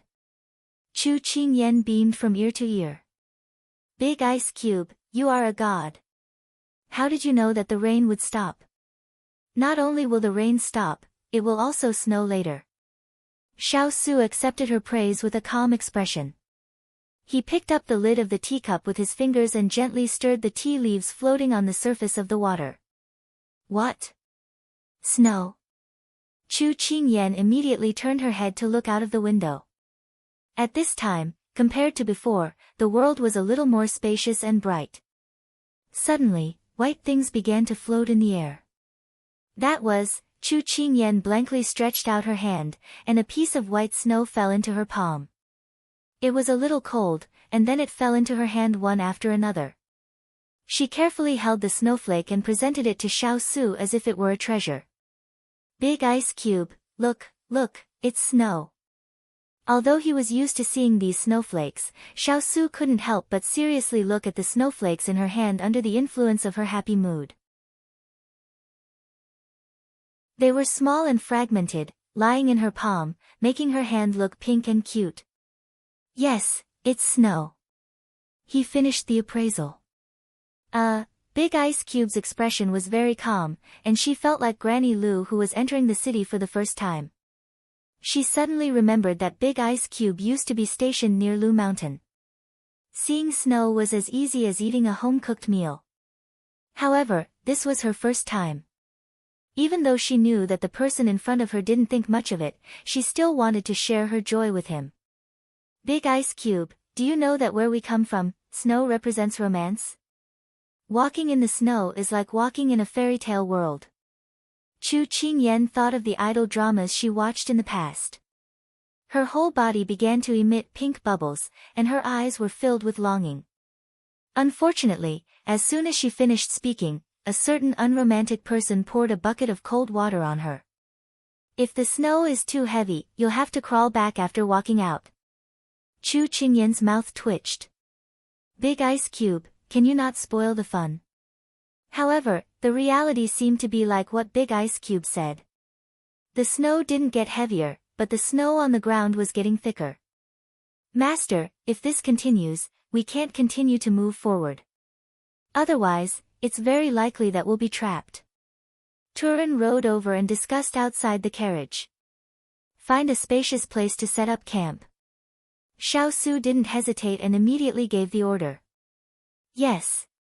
Turin immediately sent someone to find a suitable place in front of them. In less than 10 minutes, the person came back. Master, there's a plum forest on the mountainside in front of us. The terrain is flat and there are more trees. It's convenient for us to set up camp for the night. Turin quickly came to report. Okay, let's go now. We've just arranged everything before dark. Xiao Su didn't think much and told Turin. Seeing that Big Ice Cube was familiar with the arrangements and wasn't worried at all about the possibility of being trapped in the deep mountains, Chu Qingyan thought that when would she be like Big Ice Cube, knowing everything and being able to make the most reasonable and correct judgment at any time? She thought in her heart and directly asked. Xiao Su was a little relieved when he heard that, because his little fellow had been growing and didn't stagnate. It all depends on the accumulation of experience. If you fall a lot, you'll know how to walk at night. This wasn't perfunctory, but speaking from experience. Although Big Ice Cube said it very simply, it was the truth. If you want to be able to write poems and songs at your fingertips, then you must be familiar with the poems of the Tang and Song dynasties. If you want to know poetry, calligraphy, and painting, then you must spend more time than others to learn. If you want to become a great talent with a broad mind, then you must have an extremely high IQ and experience. More often than not, an armchair strategist would only fail miserably. While the two were talking, the carriage had already arrived at the plum forest that Turin mentioned. Because it was snowing heavily after the rain, when they got off the carriage, they stepped on the snow on the road. As soon as Chu Qingyan stood still, she saw the wood spirit standing in a large open space, gesturing about something. Then, the fierce cavalry hidden in the dark suddenly appeared. They were holding hammers, saws, and nails in their hands, and quickly approached the wood spirit. And Turin brought people who chopped wood from God knows where, and transported it in large batches to the wood spirit. Just as Chu Qingyan was puzzled, she heard the wood spirit order, "Start working." Then, she saw the fierce cavalry quickly use the tools in their hands. Some moved wood, some hammered wood, some sawed wood. Everyone had a clear division of labor. Occasionally, there would be sounds of conversation, but basically, they were all working quickly and silently. Under Chu Qingyan's stunned gaze, the outline of a house appeared out of thin air. Then, at a speed visible to the naked eye, it moved from bottom to top. It was like a painting, and the house appeared in front of her just like that. An hour later, a house that could accommodate 30 to 40 people stood in the middle of the plum blossom forest. The design of this house was very similar to the Yi residence. The trees that the earth spirit looked for were basically dozens or hundreds of years old. Therefore, the entire building gave people a feeling of sturdiness and solemnity. Chu Qingyan stood under Xiao Su's umbrella and murmured, "I seem to have witnessed a real magic show with my own eyes."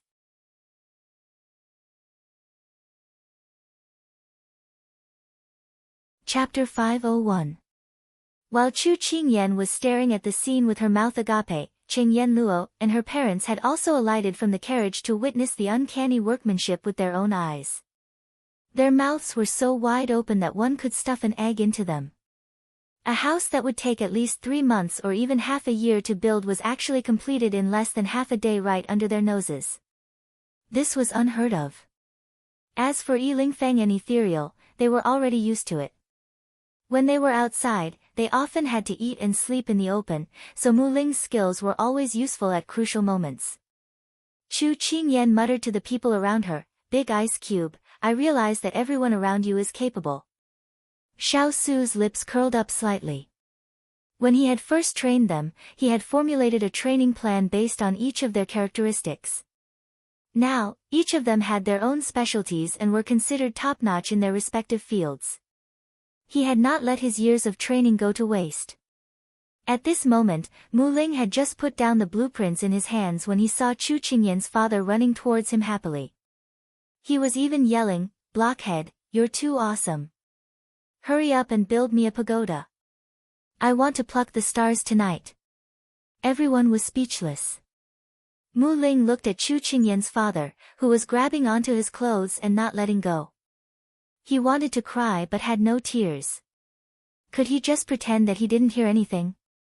She looked at her master for help, but unfortunately, her master ignored her. In the end, Mu Ling personally built a human-sized wooden pagoda for Chu Qingyan's father. Only then did Chu Qingyan reluctantly accept it. Everyone brought their luggage and checked into the large courtyard of the house, which was simple on the outside but grand on the inside. As Xiao Su had said, the snow was getting heavier and heavier. A thick layer of snow had already accumulated on the ground. Fortunately, Mu Ling had raised the height of the threshold when he was building the house, so the snow did not pile up to the doorway. In addition, Turin had chosen a high position, so the snow did not pile up to a certain extent. Everyone ate early and returned to their rooms. Chu Qingyan was not sleepy because she had slept too long during the day, so she stayed in the study with Xiao Su. Outside the window, snowflakes rustled down, creating a vast expanse of whiteness. She couldn't help but think of a poem she had learned in the past. Thousands of miles of ice, thousands of miles of snow. Looking inside and outside the Great Wall, there was only the boundless expanse of the Great Wall. Up and down, suddenly surging with torrential waves. The mountains danced like silver snakes, the plains galloped like wax elephants, wanting to compete with the Heaven Duke for height. The snowy scenery was magnificent, but at this speed, they would be trapped in the mountains and unable to move. Big Ice Cube, when will this snow stop? She turned around and ran back to his side, anxiously asking. Seeing the impatience on her face, Xiao Su's lips curled into a teasing smile. Didn't you say you wanted to enjoy the snowy scenery? Isn't this a good time? You can take a good look at the romantic snow. Chu Qingyan was embarrassed. She liked the snowy scenery very much. If it was another time and another place, she would like it even more. But now, what she needed was time. I don't want to see snow now. Chu Qingyan's words carried a trace of annoyance. When she passed by the courtyard just now, she heard Turan and Wood Spirit talking. They said that if this snow continued for 2 or 3 more days, they would be trapped in this deep mountain. Xiao Su suddenly understood why she was so anxious. He couldn't help but put away the joke at the corner of his mouth. He reached out and pulled her closer to him, then said softly, "It's okay, we're not in a hurry. Fire Spirit is still looking for information. I believe this time it won't take as much time and energy as it did in Jiang country. I also don't want to be in a hurry, but I can't help it." Chu Qingyan relaxed her body and leaned on his shoulder. Her voice sounded troubled and aggrieved. "I'm afraid we won't be able to move forward for the next few days. You should find something to do, then you won't think too much," Xiao Su suggested. Chu Qingyan frowned. "What can I do in this deep mountain forest?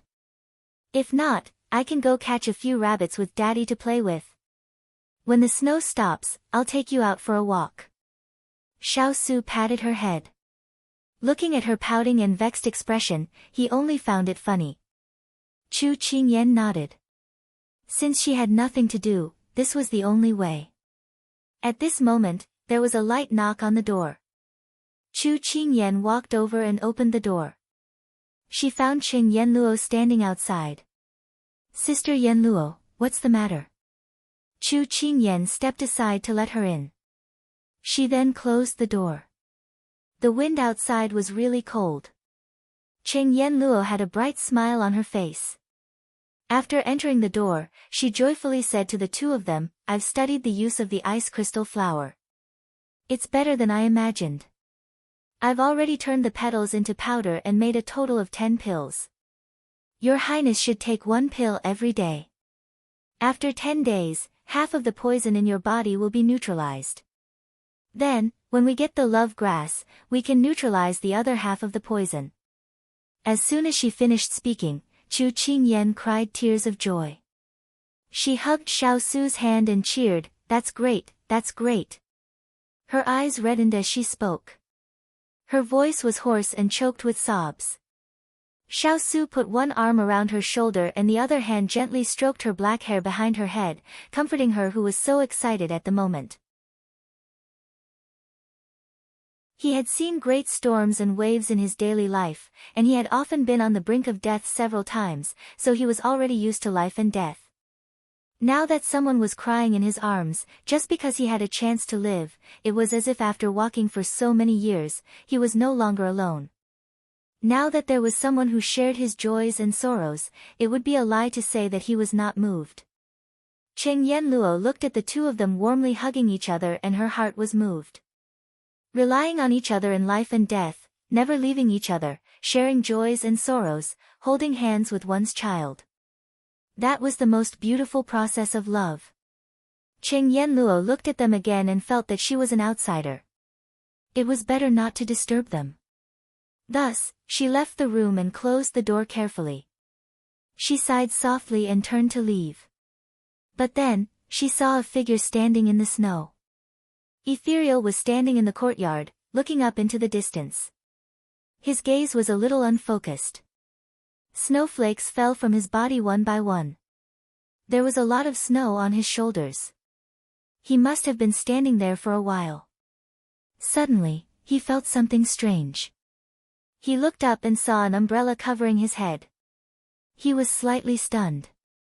He slowly turned his head and saw someone standing beside him. It was Xiaoyan. The two of them looked at each other wordlessly, separated by the umbrella handle. In the end, Qing Yanluo passed the umbrella to him and said coldly, "Hold on to it. You must be crazy to come and look at the snow at this time." Then, she turned to leave. But the footsteps behind her followed. She stopped and said impatiently, "Why are you following me?" Ethereal smiled faintly. "The snow is too heavy. I'll send you back." Cheng Yanluo saw that more than half of the umbrella was moving towards her. An inexplicable emotion welled up in her heart. "Up to you." Her tone carried a hint of anger that even she herself didn't notice. The two of them followed suit, but they didn't know if their hearts were only separated by the umbrella handle.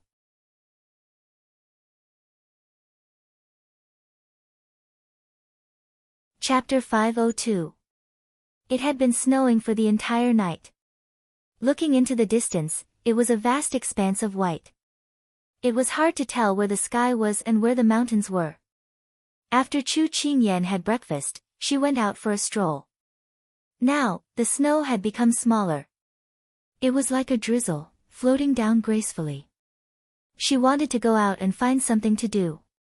Just like what Big Ice Cube said, to kill time so that she would not find it hard to pass time. But after wandering around for a long time, she still did not find anything interesting. She could not help but feel a little depressed. But after taking 2 steps, she heard the sound of weapons clashing coming from the courtyard next door. She could not help but curiously follow the sound. Pushing open the door of the courtyard, she saw Turin with his hands behind his back and the fierce cavalry who were practicing their martial arts. Hearing the sound behind him, Turin turned around. When he saw the young princess, he bowed. "Turin, are you organizing training now?" She walked over and her eyes fell on the fierce cavalry. It was the first time she saw so many of them training. "That's right. According to the weather, it will snow for a few more days. Why don't we use this opportunity to let everyone train so that they will not neglect their martial arts?" In the past, the subordinates had a fixed training time every day. In order to prevent their martial arts from becoming rusty, they can also strive for perfection. Turin explained as he went forward to correct the posture of one of the fierce cavalry. Chu Qingyan nodded secretly. There was no end to learning. Be prepared for danger in times of peace. This was the requirement that the fierce cavalry had for themselves. It was also because of this that they became the elite troops that everyone feared. She raised her head and looked at the warm sunlight shining on the branches. The sparkling white snow emitted a bright light. Then, when it fell into her eyes, it slowly gathered into a small cluster of fire. It seemed that she had already found what she needed to do in the next few days. "Turin, I want to join you," she heard her voice slowly say. Turin, who was observing Xiao Lai's cavalry, stilled when he heard this. He turned to look in disbelief at the young Wang Fei beside him. "It is winter now. If you practice martial arts in the snow, I'm afraid." Chu Qingyan didn't wait for him to finish and cut him off. With her hands behind her back, she smiled. "Martial artists don't have 4 seasons. I remember you were the one who told me this. But, if the master knew that the little princess was practicing martial arts in such cold weather, he would skin him alive. No buts. As a martial artist, don't be so wishy-washy." Chu Qingyan impatiently waved her hand. "It's settled then." Seeing that the young princess had made up her mind, Turin didn't say anything else. He actually agreed with the young concubine's decision. The young concubine was still too weak now. She was more than enough to deal with ordinary people, but once she encountered a master, she would probably be defeated. So Turin made a gesture to the Xiao Lai's cavalry to stop. The people who were training stopped and didn't know what the cavalry was going to say. "Our young Wang Fei is going to join the training in the next few days. You can spar with each other." Turin looked at the people and said seriously. When Turin's words fell, the Xiao Lai's cavalry frowned and looked at each other. The young Wang Fei was resourceful and they admired her intelligence and talent. But if this small body wanted to practice martial arts with them, she would probably be beaten out of the game at any time. "Young Wang Fei, this subordinate still feels that the weather is so cold. You should stay in the room. It is not good to catch a cold outside," Big Face urged. "Yes, if we accidentally hurt you, the master will hang us up and beat us. The brawny man said with lingering fear. Young Wang Fei, don't make it difficult for us. We still want to walk out of the snow mountain safely. Liu Guang agreed. They didn't want to die at the hands of the master before they met the enemy. That would be too embarrassing. It wasn't that the Shao Lai's cavalry were too arrogant. It was true that Chu Qingyan couldn't even beat the weakest of them. Even the weakest of them was an elite that could fight 1 against 10 outside. Mu Ling heard the protests and persuasions of her subordinates and stood at the side silently. This was what the young Wang Fei had to face. The 7 people standing in front were the most outstanding of the Shao Lai's shadow guards. If the young Wang Fei could pass them, then her martial arts would definitely have a qualitative leap. But she had to convince these shadow guards who were usually arrogant to let her join. Before she made this decision, Chu Qingyan was already mentally prepared that these fierce cavalry would not let her join them so easily. Thus, she clasped her hands together, bowed slightly, and spoke clearly and earnestly, I admire the fierce cavalry under His Highness, and I have always wanted to learn and spar with you. Perhaps I am overestimating myself now, but I am still young, and I have time. I am not afraid of hardships. I feel that His Highness is an outstanding hero, and there are no weak soldiers under a strong general. I do not wish to have to hide behind your backs when I encounter enemies in the future. The one that flies beside an eagle is not a sparrow, because it cannot keep up with the speed of an eagle. Thus, I want to become stronger and become someone worthy of standing beside His Highness. I want to fight alongside you, and live and die together. Chu Qingyan's words caused the expressions of the Shao Lai's cavalry to soften. When they first learned that a little brat had become their master's fiancée, their future mistress, they had felt indignant. How could a little brat be worthy of this status? So when they first saw her, they ignored her and rejected her. But as time passed, and their master encountered more and more difficulties, the bravery, courage, intelligence, and strategy she displayed slowly made them look at her in a different light. Imperceptibly, they accepted this young Wang Fei who didn't even reach their chest. But acceptance was acceptance. Her brain wasn't bad, but it didn't mean her body could keep up. They still doubted if such a delicate young Wang Fei could endure the cruelest training of the Shao Lai's cavalry. Young Wang Fei, are you sure you can endure it? Our training method looks inhumane to the outside. Sweet Potato tried to persuade her. Hearing this, Chu Qingyan's eyes flashed with a strange light. This is great. I was afraid I couldn't improve in a short time. It seems I can. Towards the young Wang Fei who couldn't wait to start, everyone felt helpless. They really couldn't understand this young Wang Fei. Chu Qingyan roughly counted the people standing in the yard. There were about 20-something people. But they seemed to be hesitating about something. She thought and then added, and here, there is no distinction of status. I am not a Wang Fei, and you are not subordinates, so there is no need to be restrained. Do as you wish. Do as you wish. Turan was frightened by her words. Young Wang Fei, you should speak more carefully. Otherwise, if you really do as you wish, master will hang this subordinate up and beat this subordinate.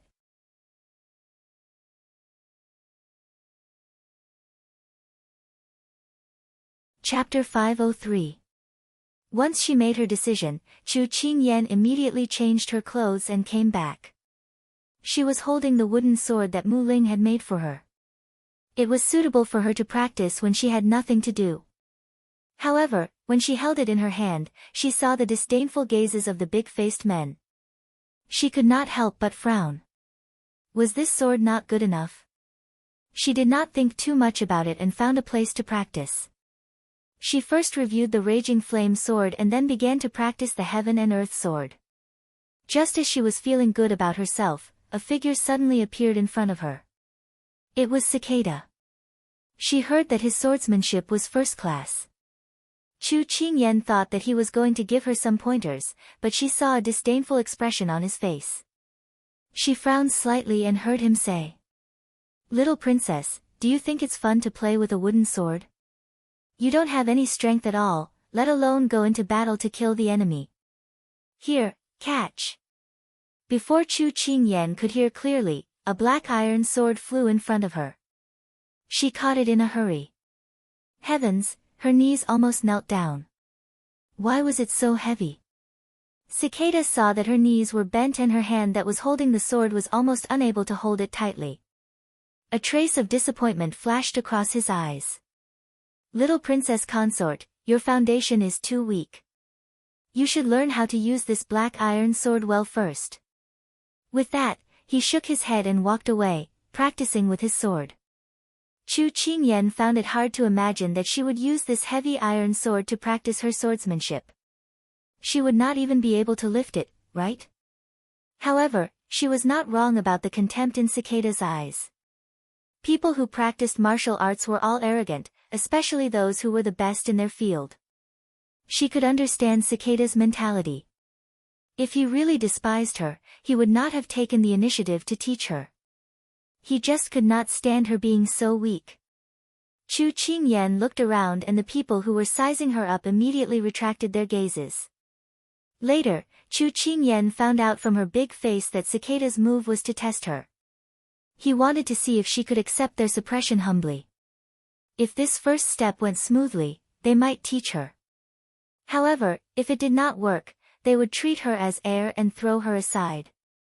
After all, everyone knew how to make bold statements, but those who could truly persevere were few in number. Fortunately, at that time, he did not fly into a rage out of humiliation. Instead, he accepted it humbly. Chu Qingyan clumsily grasped the sword hilt and waved it around. After a few moves, the sword fell to the ground. She heard a chuckle and looked at her hand. Then, she looked at the black iron sword lying on the ground. Finally, she clenched her teeth and picked it up. If they wanted to see her make a fool of herself, then she would not let them have their way. If her right hand didn't work, she would switch to her left hand so that she wouldn't rest. The sword moves that he was usually familiar with were now as slow as when he first learned them. But what did that matter? It was just starting all over again. She was not afraid. When all the things that made you feel confident in the past were denied one by one, it was possible to feel depressed, sad, and self-doubt. However, it was very difficult to stand up again. The fierce blade cavalry, who had been paying attention to this side from time to time, saw this scene and slowly retracted their gazes, no longer paying attention. Little Princess Consort was not that bad. She could still be saved. Chu Qingyan did not know how much time had passed. She kept repeating the sword moves and did not dare to stop. She was afraid that if she stopped, she would not have the strength to pick up the black iron sword again. When Turan stood in front of her, she looked as if she had just been fished out of the water. Her entire body was soaked. This was the first time she had sweated so much in the winter. Little Princess Consort, you should rest. There is still training in the afternoon. If you want to give up, you can send someone to inform me. He had seen what Little Princess Consort did this morning, but he did not know how long she could last. The fierce blade cavalry were all very naughty. This was just the beginning. He was worried that Little Princess Consort would not be able to take it. All right. Chu Qingyan did not have the strength to reply. She leaned against the plum tree and gasped for breath. At this time, Jean Xian walked over and helped his master carry the black iron sword. Jean Xian was the one she had asked Big Ice Cube to let him join the fierce blade cavalry's daily training. Although Jean Xian was young and quiet, he had already integrated into the fierce blade cavalry and his martial arts had improved a lot. Master, this subordinate wanted to come out and help you, but, Jean Xian lowered his head, but was pulled back by them. It's fine. You practice yours and I'll practice mine. We won't interfere with each other. Chu Qingyan waved her hand and did not care at all. However, when she saw Jean Xian easily hold the black iron sword in his hand, a trace of envy appeared in her heart. She also wanted to be like this, holding a precious sword in her hand without any effort. If others could do it, she could do it too. So in the afternoon, Turin saw the diligent figure when he arrived. He was slightly surprised. It wasn't that he looked down on the young princess, but the fierce blade cavalry's training method was not something normal people could accept. Seeing the young princess play with the black iron sword in her hand, he couldn't help but reveal a smile. Since the young princess had this intention, how could he pour cold water on her? He suddenly had a selfish thought as a cunning fox flashed in his eyes.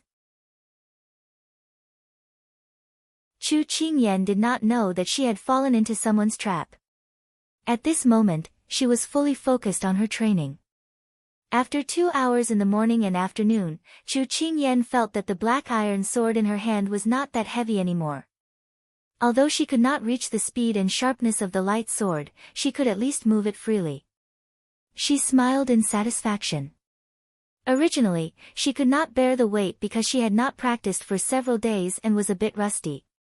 Now that she found the feeling, her tolerance slowly increased. This progress made her satisfied. If she put in a bit more effort, she would be able to reach the effect of the light sword. At this time, a provocative voice came from behind her. "Young princess, I heard that your qinggong is not bad. This subordinate also thinks that his qinggong is not bad. How about we have a competition?" Chu Qingyan turned around when she heard the voice. When she saw who it was, her lips couldn't help twitching. It was Flowing Light. Among the fierce blade cavalry, he was an expert in qinggong. He wanted to compete with her. Since the other side had already declared war, how could she not accept? Moreover, she did not want them to look down on her. Also, she wanted to know how strong she was. "How do we compete?" Chu Qingyan directly asked. Flowing Light did not waste words. He pointed at the plum tree several hundred meters away. "From here, use the fastest speed to pick the plum blossoms on the tallest tree and then return. The first person to arrive wins." Chu Qingyan narrowed her eyes and looked over. After confirming the location, she responded, "All right.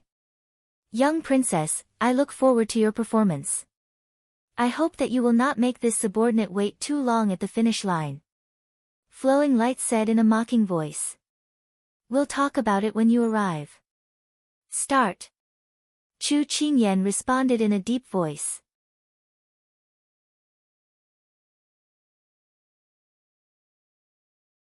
Chapter 504. The competition between Chu Qingyan and Flowing Light attracted a lot of people. Among them, Big Face was the referee, standing in front of the two. He looked at the two and repeated the rules again. Then he paused and was about to shout the order when Flowing Light suddenly said, "I'll give you 10 moves." Chu Qingyan narrowed her eyes. He really looked down on her. But she didn't talk nonsense. The strength of fierce cavalry was not to be underestimated. She pursed her lips and listened seriously. Big Face continued to raise one hand and put it down. "Start." As soon as she finished speaking, Chu Qingyan shot towards the plum tree like an arrow leaving its bough.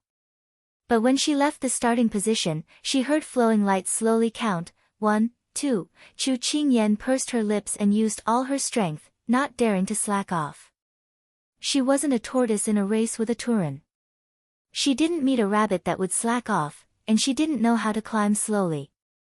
Among all her skills, she was most satisfied with her qinggong. So far, she hadn't met a match, except for Big Ice and Turin. Just when she was a dozen steps away from the plum tree, she suddenly heard a different sound in the wind. Before she could turn around, she saw a black shadow fly past her. Flowing Light was like his name, as fast as a ray of light. Chu Qingyan stared at him with wide eyes. With a wave of his hand, a plum blossom appeared at his fingertips.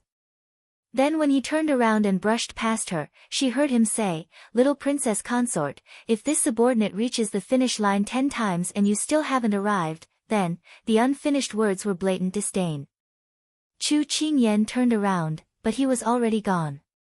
Her face fell, she picked the plum blossom and immediately turned around.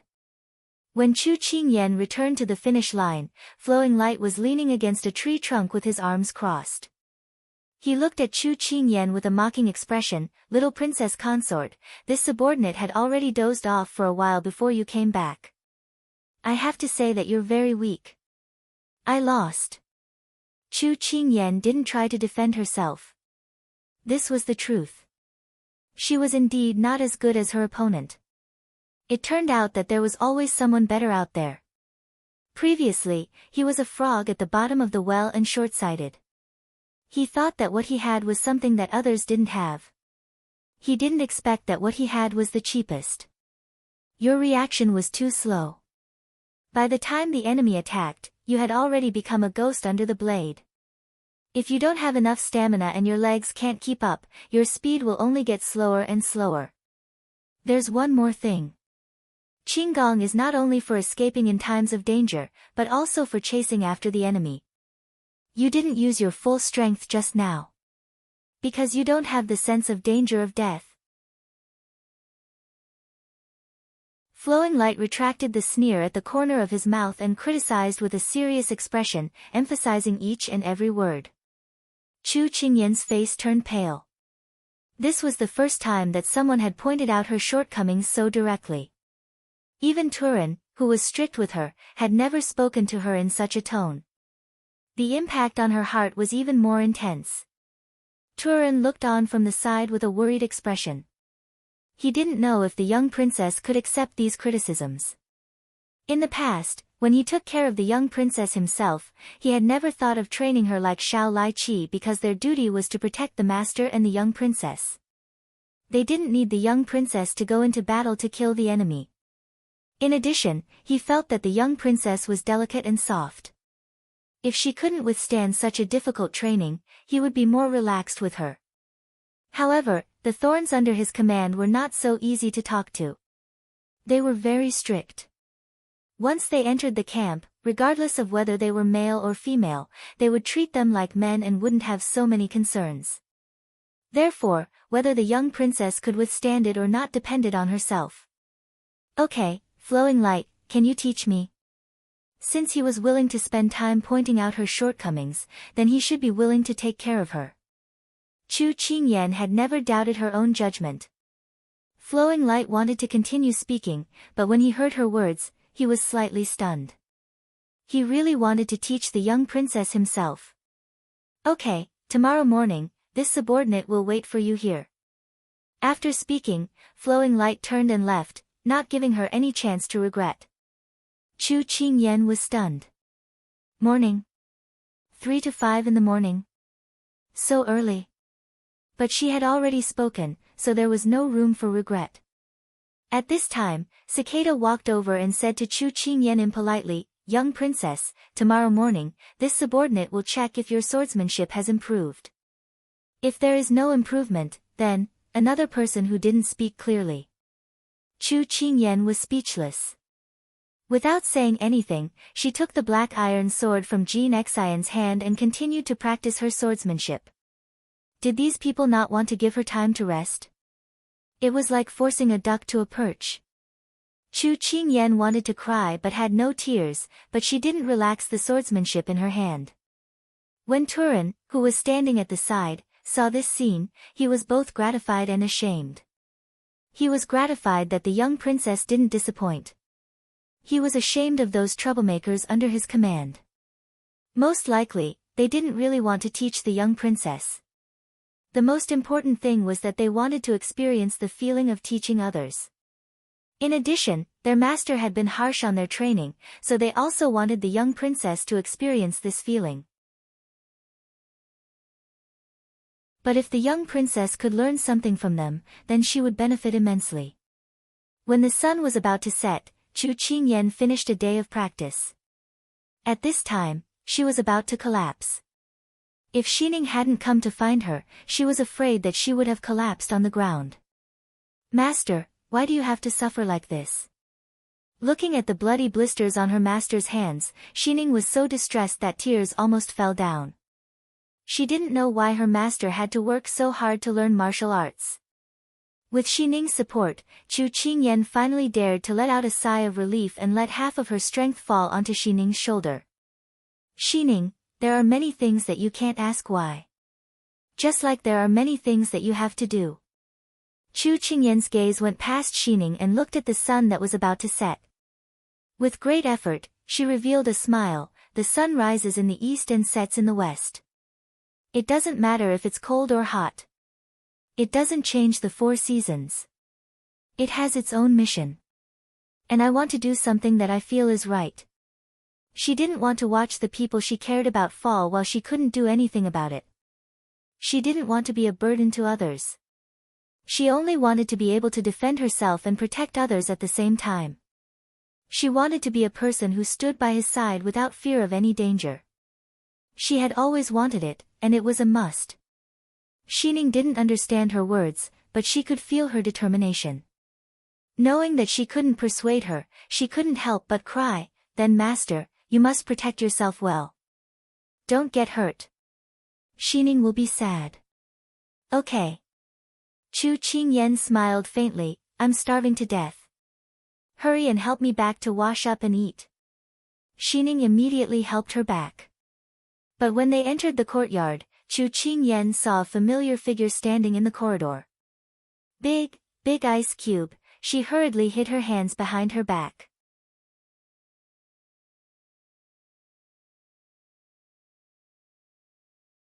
Chapter 505.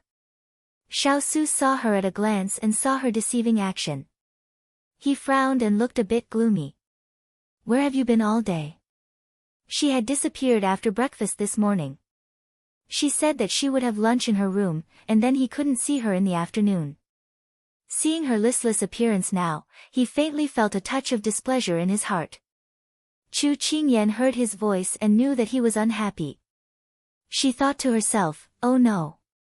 When she went to find Turan to join the practice today, she decided on the spot and didn't have time to tell Big Ice Block. He must be worried when he didn't see her for the whole day. Cough. Chu Qingyan immediately stood still. Even if she practiced until her legs went soft, she didn't dare to show the slightest tremble. "Why are you standing so far away? Come here." Xiaosu frowned even more. He wasn't a tiger. Was she afraid that he would eat her? Chu Qingyan sighed. It seemed that Big Ice Block wanted to teach her a lesson. Since it was a knife to her head and a knife to her head, she might as well face the storm directly. Thus, Chu Qingyan walked over with the attitude of a warrior who was ready to face death with no fear. Xiaosu was a bit angry at first, but seeing her like this, his anger dissipated and he only found it funny. "Where have you been? Tell me the truth and I'll be lenient. Resist and I'll be strict." When the little fellow stood in front of him, Xiaosu said indifferently. Chu Qingyan thought that Big Ice Block was really good at copying her words. But as for where she went today, even if she didn't say it now, Big Ice Block would know sooner or later, so she decided to tell him the truth. "I went to train with Turan and the others." She lowered her head and didn't dare to look at him. She knew that Big Ice Block liked her to practice martial arts, but she didn't dare to let him see the scars on her hands. Xiaosu couldn't help being surprised when he heard this. He looked down at the person standing in front of him. Although she hid her hands well, he could still see the red little hands from his high angle. "Stretch out your hand." His tone was still emotionless. Chu Qingyan was stunned. She raised her head and saw that he was looking at her calmly. She hesitated for a moment and finally pulled her hands out from behind her back under his gaze. Xiaosu's pupils constricted when he saw the large and small blisters on her soft and delicate hands. He was absent-minded for a moment, but he quickly regained his composure. He ordered Xining, "Prepare the medicine and silver needles." It had been a long time since she had seen His Highness so cold. Xining hurriedly responded and ran to Qing Yanlua's room. Chu Qingyan pursed her lips. "Xining was frightened by you." "Really? Since you're still in the mood to fight for justice for others, it proves that you're quite energetic. Come in." After Xiaosu gave the order, he turned around and entered the door. Chu Qingyan blinked. The big ice cube didn't get angry, didn't scold her, and didn't lecture her. It was really strange. She immediately followed him. Sit. Xiaosu pointed at the chair in front of him, then reached out his hand to her. Chu Qingyan's actions were as follows. She came in when he asked her to, and sat down when he asked her to. But what the hell was he doing by reaching out his hand? She was a little confused, but when she met the big ice cube's impatient gaze, she casually put her little hand on his hand. She didn't know if she had guessed correctly. Xiaosu looked at the two little hands holding his hand and couldn't help but twitch the corners of his eyes. He flipped her hand over and placed it on top of his palm. With this flip, her red and swollen hand was completely exposed to his eyes. Big ice cube, don't look. It'll be fine in a few days. His gaze lingered on her hand for a long time, making her a little uncomfortable. She wanted to reach her hand back. But the other party's hand only held hers gently, and she couldn't break free. Stop it. He frowned. As soon as he finished speaking, Chu Qingyan became obedient. It was over. The big ice cube had returned to his previous state of being a man of few words. He said one word or two, and it wasn't cute at all. While Chu Qingyan was letting her imagination run wild, Xiaosu frowned. It was impossible for her to have a good time in a few days. It wasn't as if he didn't know the people under him. They had been hiding sullenly recently, and those who had always been unyielding had a lot of resentment in their hearts. They were all trying their best to do something, and the little fellow had bumped into the muzzle of the gun.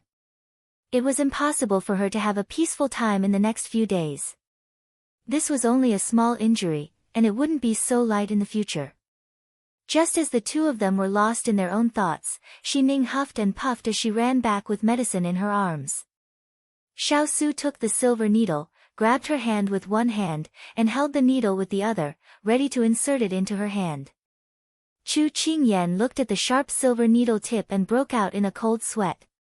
Big ice cube, what are you doing? Picking the blood blisters.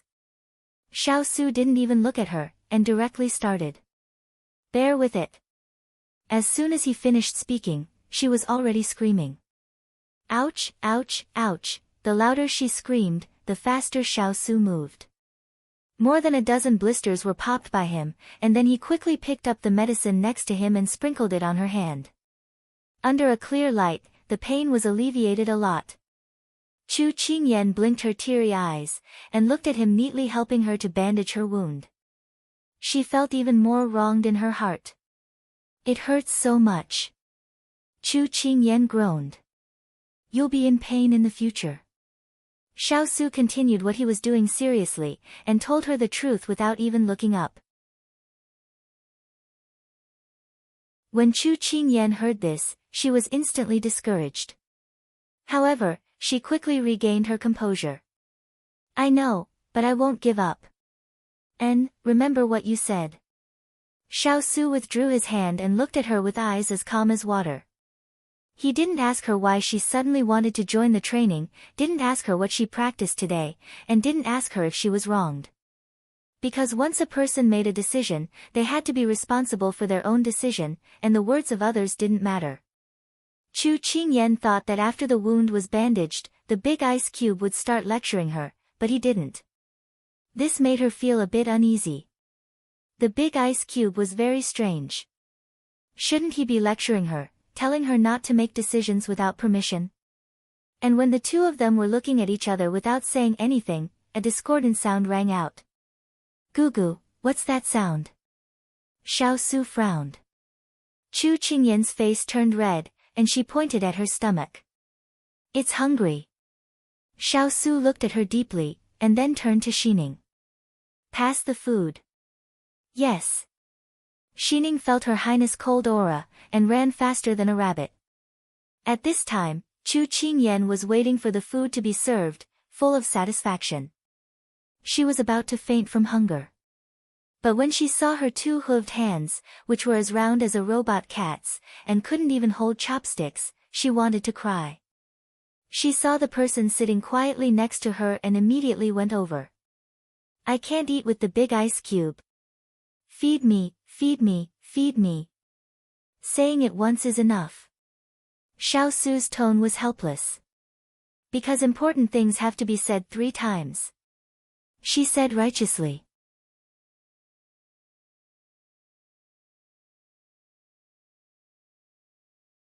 Chapter 506.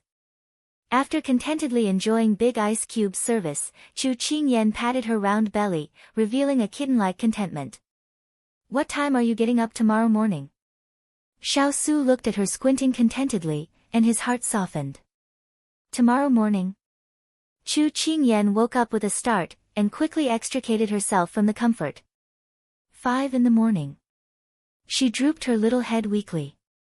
God, she could only sleep for 4 hours, which was 4 hours in modern time. What a tragedy. At least they were tactful and did not dare to be too cruel to the little one.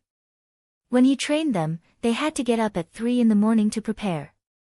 Big Ice Cube, I'm going back to my room. I have to get up early tomorrow, so you should sleep early. Once she was full, her whole body slacked. Once she slacked off, her whole body felt tired. Chu Qingyan could not wait to lie down and sleep.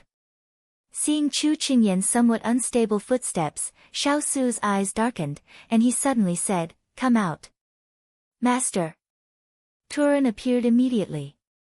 He waited for the little princess to leave before calling him out. He was afraid that Shaolai cavalry would be in trouble. Turan lowered his head and stood respectfully. Who changed Qingyan's sword? He went straight to the point. Cicada. Turan's scalp tightened as he replied. Oh. You're quite brave. In that case, in the next 3 days, add 10 pounds of weight. Xiao Su's expression was indifferent. Yes. Turan immediately responded. Who made the appointment at 5 in the morning? Xiao Su continued to ask. Lu Guang. He said he was going to teach the little princess Qinggong. Turan's scalp tightened even more. I see. He's quite free. Let him go to the opposite mountain tomorrow at 1 in the morning to catch a few wild animals for everyone to eat. Xiao Su's tone was still calm, as if he was just giving a few unimportant orders. When Turan heard this, he felt deep sympathy for Lu Guang. Ever since Shaolai had undergone 3 years of hellish training, he had never gotten up so early to train again. It seemed that these people had really stepped on his master's bottom line, but his master didn't get angry in front of them. Instead, he punished them. This meant that he supported their training.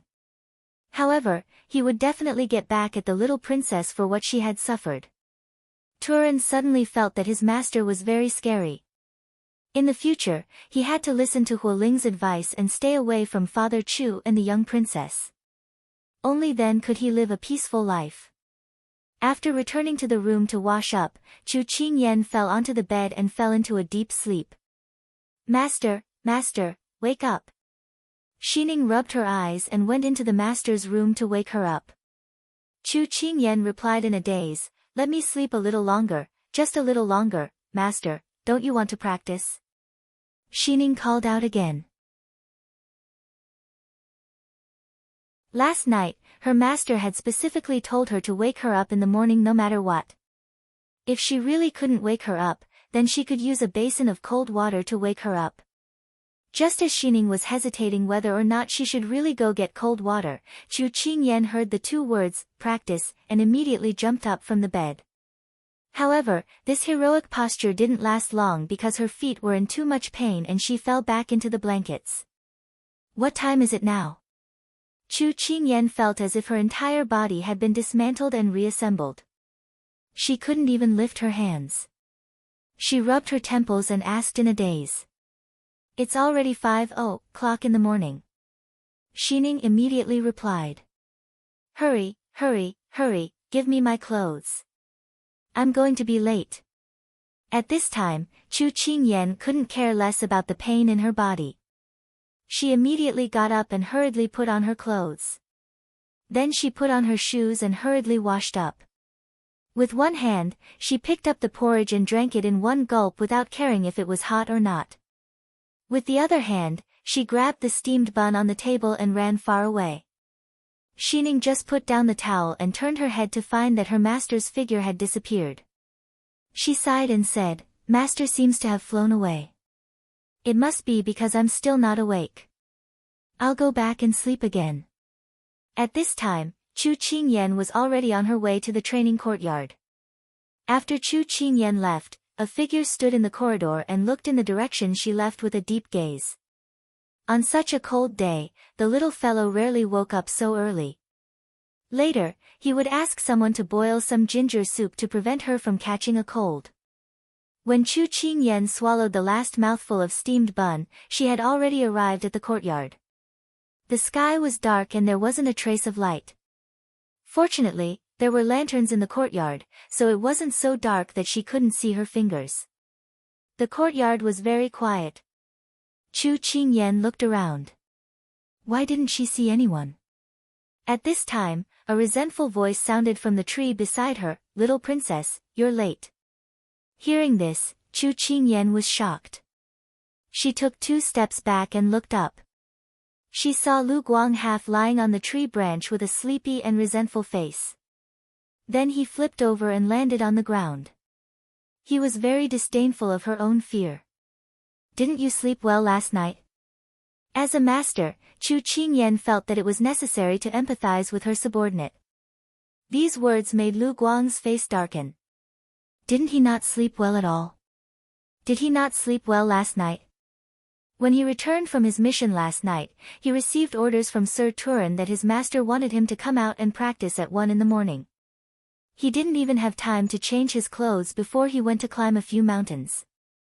Now, his legs were still weak. Your subordinate slept very well. Lu Guang replied with gritted teeth. Chu Qingyan felt that she didn't offend him in any way. Why did it feel like she owed him millions of dollars? "All right, little princess, come down with me." No matter what, he was a man and couldn't be calculative with a woman. Moreover, the other party was his master. Lu Guang felt that he had to accept his fate when he met a male master who was protective of his own people. Seeing that Lu Guang had returned to his usual serious appearance, Chu Qingyan nodded in agreement. She knew that her training was about to begin. The two used their qinggong, rising and falling, and finally stopped at the foot of a mountain. Chu Qingyan raised her head and looked at the snowy mountain peak. She was puzzled. What are we doing? Climbing to the top of the mountain. Lu Guang looked at the top of the mountain and said, "Remember, you only have 4 hours. Otherwise, there will be punishment." Chu Qingyan took a deep breath. She stared at the towering mountain peak in front of her. It was rugged and grotesque. In some places, there were only protruding rocks. There was no foothold at all. How could she climb? What was worse was that it was snowing. Snowflakes floated down one by one, landing on people's faces. It was a little cold, but at this moment, Chu Qingyan's heart was even colder. Lu Guang observed her expression. "It's not too late if you give up now." Chu Qingyan took a deep breath and said in a determined tone, "I won't give up. Even if I fall, I won't." With that, she reached out and untied the white gauze wrapped around her fingers. She had to admit that Yen Luo's medicine was very effective. The blisters had already started to heal, but unfortunately, her hands would have new scars today. "Do you have any tools that I can use?" Chu Qingyan put down her hands, analyzed the situation, and then asked. Hearing this, Lu Guang threw her a dagger. Chu Qingyan took the dagger, gripped it between her teeth, and took the first step.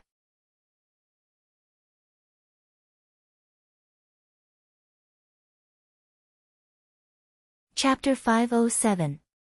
As soon as Chu Qingyan stepped on the first rock, her feet slipped.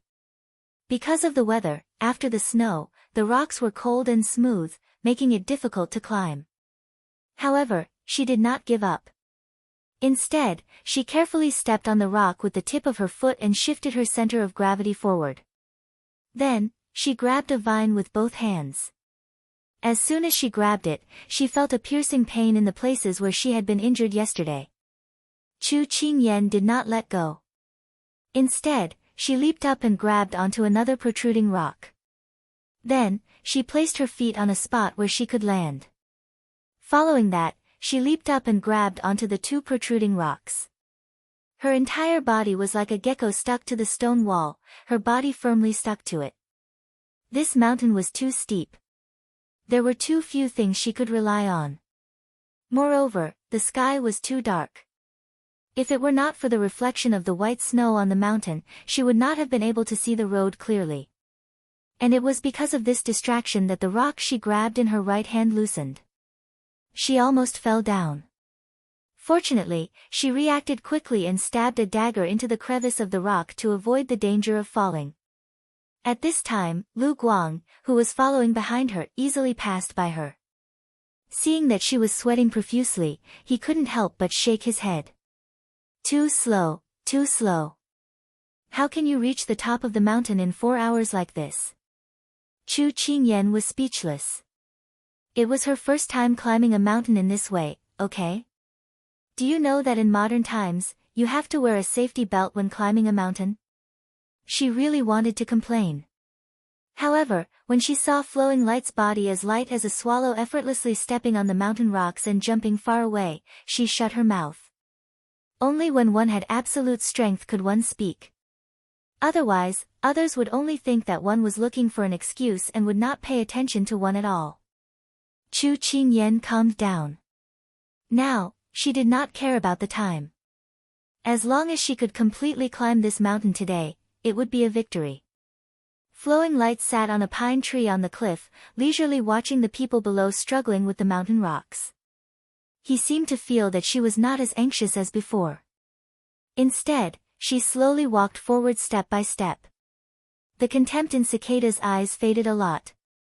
He had to admit that the little princess had a good mentality. Chu Qingyan felt that it was not a good idea to climb the mountain with only a knife. Cicada said that he wanted to teach her lightness skill, so it would not be as simple as climbing the mountain. She closed her eyes and recalled his actions when the Flowing Light passed by her. Yes, Qinggong. She opened her eyes and clenched the dagger with her teeth again. Then, she narrowed her eyes and looked up.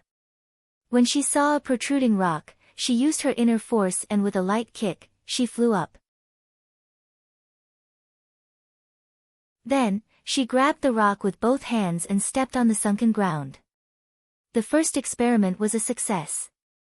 Chu Qingyan continued with the second experiment. After going back and forth a few times, Chu Qingyan let go of her courage and increased her speed. She was like a dancing butterfly, but she only dared to fly a short distance each time. She was afraid that she would lose her balance and fall. At this moment, she still couldn't fly up with just her 2 feet like Flowing Light. She still needed to borrow an assistant. Flowing Light slept on the pine tree for a while. Then, he heard a rustling sound. He couldn't help but open his eyes and look down. He saw a beautiful figure leaping up continuously. Surprise flashed in his eyes. So fast. She was still below just now, but now she was almost halfway up the mountain. He sat up straight and watched the little princess approach bit by bit. He keenly found that the method she used was very similar to his. He was instantly surprised. He had been secretly learned by the little princess. Although there was still a gap between them, it was the first time he had seen someone successfully imitate him just by observing. Moreover, it was someone he looked down on. This shock made him widen his eyes. Chu Qingyan had just reached halfway up the mountain when she saw Flowing Light staring at her with 2 dead fish eyes. She couldn't help but laugh. However, she didn't have time to chat with him. She passed by him and went straight up. Cicada looked at her figure and followed her. When you jump, inhale and pull in your abdomen. Gather your internal strength at the tips of your feet. Then, find a place where you can land. When you step on it, don't relax. Take a breath when you are in the air. Try to keep your body balanced. Bend your waist slightly and don't stiffen your body. Flowing Light matched her pace and then said in her ear. Hearing this, Chu Qingyan knew that he was teaching her. She immediately followed his steps. Sure enough, her body was much lighter. She didn't have to spend as much effort as before. Her steps were also much faster. However, the further she went, the faster her physical strength was consumed. She was a little exhausted. However, when she saw Flowing Light beside her, who was as light as a swallow and had a ruddy complexion, he was completely different from her panting and sweating. Chu Qingyan suddenly felt infuriated when she compared herself to others. "Little princess, look at your feet," Flowing Light suddenly said. Only then did Chu Qingyan realize that she had almost lost her life because of this distraction. She steadied her feet and then continued to go up, no longer letting her imagination run wild. The top of the mountain was just a foot away. Chu Qingyan felt relieved. Suddenly, her feet slipped and she leaned back. She wanted to use her internal energy to stabilize her body, but she realized that she had no strength. She suddenly felt a little desperate. She was so close. What a pity. Also, it was even more of a pity to die young. Suddenly, she realized that her body was suspended in the air. She didn't fall down. She looked up and saw Flowing Light grabbing her collar. Then, without saying anything, he quickly flipped to the top of the mountain. When Chu Qingyan fell onto the snowy ground, she felt that her entire body didn't belong to her because her soul had been scared away. Although you didn't finish it in 4 hours, the effect is still not bad. Flowing Light gave a pertinent comment. Chu Qingyan looked up at the sky. At this moment, the snowflakes rustled down and stuck to her face and lips, bringing some coldness. But now, she still had lingering fears. Get up and take a look. Take a look at the snow mountain that you spent so much effort to climb up. Flowing Light stood at the top of the mountain and turned around to wave at her. Chu Qingyan thought that it was true. It wasn't easy to come up here, so she should take a look. Later, she realized that this was the first time, but it wouldn't be the last.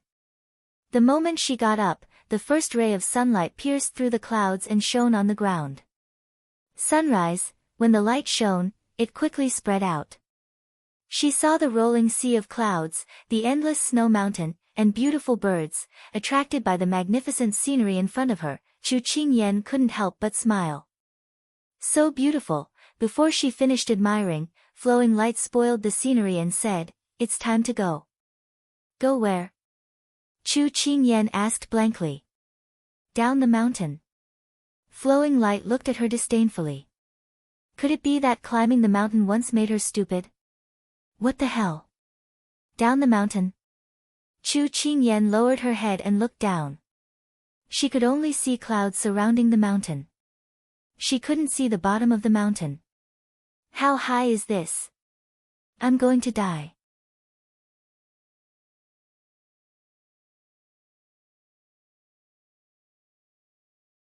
Chapter 508. When she returned to the foot of the mountain, Chu Qingyan felt as if she had crossed the bridge of helplessness. The hardships involved were indescribable to outsiders. She dragged her exhausted body and walked towards the courtyard step by step. Beside her, Lu Guang, who was refreshed, said excitedly in her ear. "Young Princess Consort, this subordinate found that your learning ability is very good. Come again tomorrow morning. Perhaps you can reach the top of the mountain in 4 hours." Compared to Flowing Light's enthusiasm, Chu Qingyan really wanted to turn a blind eye to him. Now that she thought about the horror of going down the mountain, she reckoned that it would give her several nightmares. What she wanted to do now was to go back to her room and have a good sleep. Then, she would ask Xining to make her some medicinal soup to suppress her shock. Wait, tomorrow morning? Chu Qingyan's body stiffened. That's right.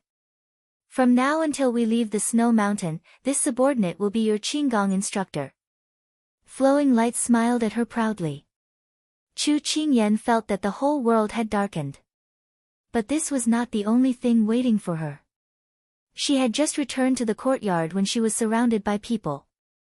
"Young Princess Consort, I heard that your fist technique is not bad. Why don't we compare notes?" Qinghua greeted her and said to her with a smile. "Fist technique is not bad? Where did you hear that? Tell me quickly, I want to hear it too. Chu Qingyan rolled her eyes. If you want to find an excuse to embarrass me, just say it. Why do you have to use this opening line? Come on. Chu Qingyan did not waste time and said directly. Qinghua was overjoyed when she agreed, but he deliberately suppressed his joy. Then, he deliberately said, "Many thanks for young Princess Consort's teaching." Then, this subordinate will not be polite. It was not teaching, but when the time came, he would be gentle and not hurt her face. Otherwise, when the big ice cube saw it, he would be angry.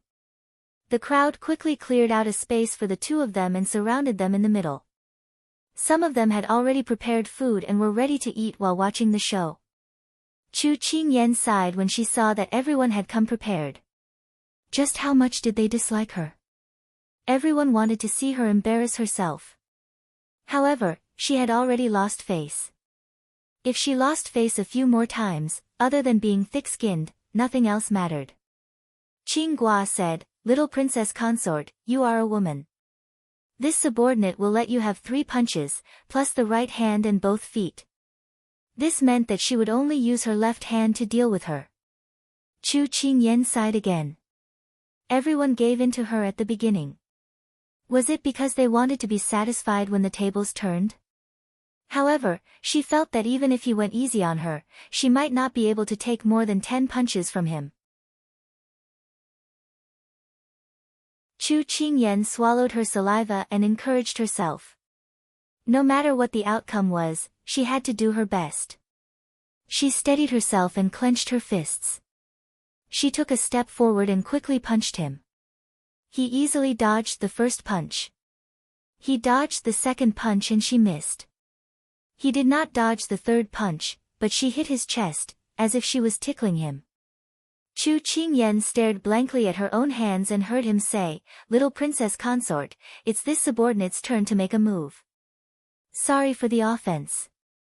His left hand grabbed her wrist, which she did not have time to withdraw, and then he exerted force. Her entire body flew into the air and was thrown to the ground by him. Her entire body landed heavily on the ground, and Chu Qingyan felt as if her organs had been displaced. Luckily, her clothes were thick enough to reduce the force of the impact. However, Chu Qingyan still felt as if her bones had been shattered. "Little Princess Consort, you have lost." Qinghua laughed foolishly and then waved at his brothers, as if he had won some great award. Chu Qingyan wanted to cry but had no tears. Was bullying a little girl worth being happy about? However, what Chu Qingyan did not know was that Qinghua was not happy about winning against her, but what would happen after winning. Since Cicada's training time is set at 3 in the morning, then this subordinate will set it at this time tomorrow. "Little Princess Consort, don't forget the time, Qinghua will start teaching you many sets of fist techniques." Qinghua was so happy that he was jumping up and down. It was hard to imagine that the usually strict and realistic Xiao Lai Qi would show such a childish expression. No, she seemed to be focusing on the wrong thing. Hey, she did not say that she would recognize the loser as her teacher. But just as she stood up, she was stopped by another person. It was Big Face. "Little Princess Consort, this one is not talented, but I also want to ask you for advice on archery." Big Face held a military longbow in his hand, his face full of righteousness. Righteous and righteous. It did not match his current words and actions, okay? "Do you also want to be my teacher?" Chu Qingyan finally could not help but ask. Big Face looked surprised. "Little Princess Consort, you're thinking too much." Chu Qingyan was relieved when she heard this. It was good that he was not. If there were 3 teachers, she would not be able to handle it. But, no matter what, after Little Princess Consort lost to this subordinate, she felt that her skills were not as good as others, so she turned to this subordinate and asked for advice. Then, this subordinate reluctantly agreed. Big Face still had a righteous look on his face. Chu Qingyan really wanted to spray them to death with a mouthful of salt soda. Was it really good to speak such righteous nonsense? The result was self-evident. Chu Qingyan lost. Others could shoot a willow leaf from 100 paces away, and none of their shots missed the target, but 8 out of 10 of her shots missed the target. Then, a certain person who said that he reluctantly agreed quickly made a decision for himself to the crowd. Little Princess Consort wants me to be her archery teacher. Then, there was a burst of warm applause. Chu Qingyan held the longbow and stood there in a daze. She did not agree to anything just now. She was speechless the whole time. Where did you get the idea that I agreed? Tell me, I promise I won't beat you to death. After going through Big Face and Green Gourd, Chu Qingyan was already in despair. They were taking her as a disciple in disguise. But she quickly sorted out her emotions and calmly looked at the people in front of her who were eyeing her covetously. She said without fear of death, "Who else is there? Bring it on." The rest of the people rubbed their fists and couldn't wait, but they did not forget to be polite on the surface. Little Princess Consort, sorry for the offense. Little Princess Consort, please give me advice. Little Princess Consort, you lost. Thus, in one morning, she was forced to take in several teachers. Chu Qingyan looked at their wild joy after they succeeded in taking her as a disciple, and felt that the world had gone mad. But after the shock and helplessness, she looked forward to the upcoming training. Since they took such pains to teach her, how could she easily let go of such a good opportunity? When heaven is about to bestow a great responsibility on a person, it must first torment his will, work his muscles and bones, starve his skin and starve him, empty his body, and disturb his actions. Only then can he be patient and gain what he can't. She can definitely do it. At this time, the few teachers who succeeded in taking her as a disciple gathered together and whispered. I don't know what punishment Master will give us tonight. Let's be more careful first, Big Face said. To be able to guide the future mistress, this punishment is nothing. Cicada stroked his leg. It was still sore. That's right. Lu Guang and the others nodded in agreement.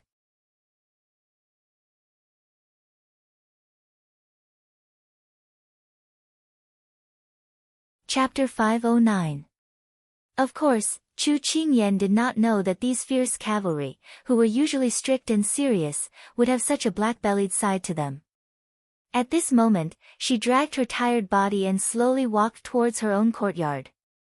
She could already foresee what kind of demonic training she would face from tomorrow onwards. Today, she had already lost half of her life. She didn't know if the remaining half of her life would be enough for them to torment her.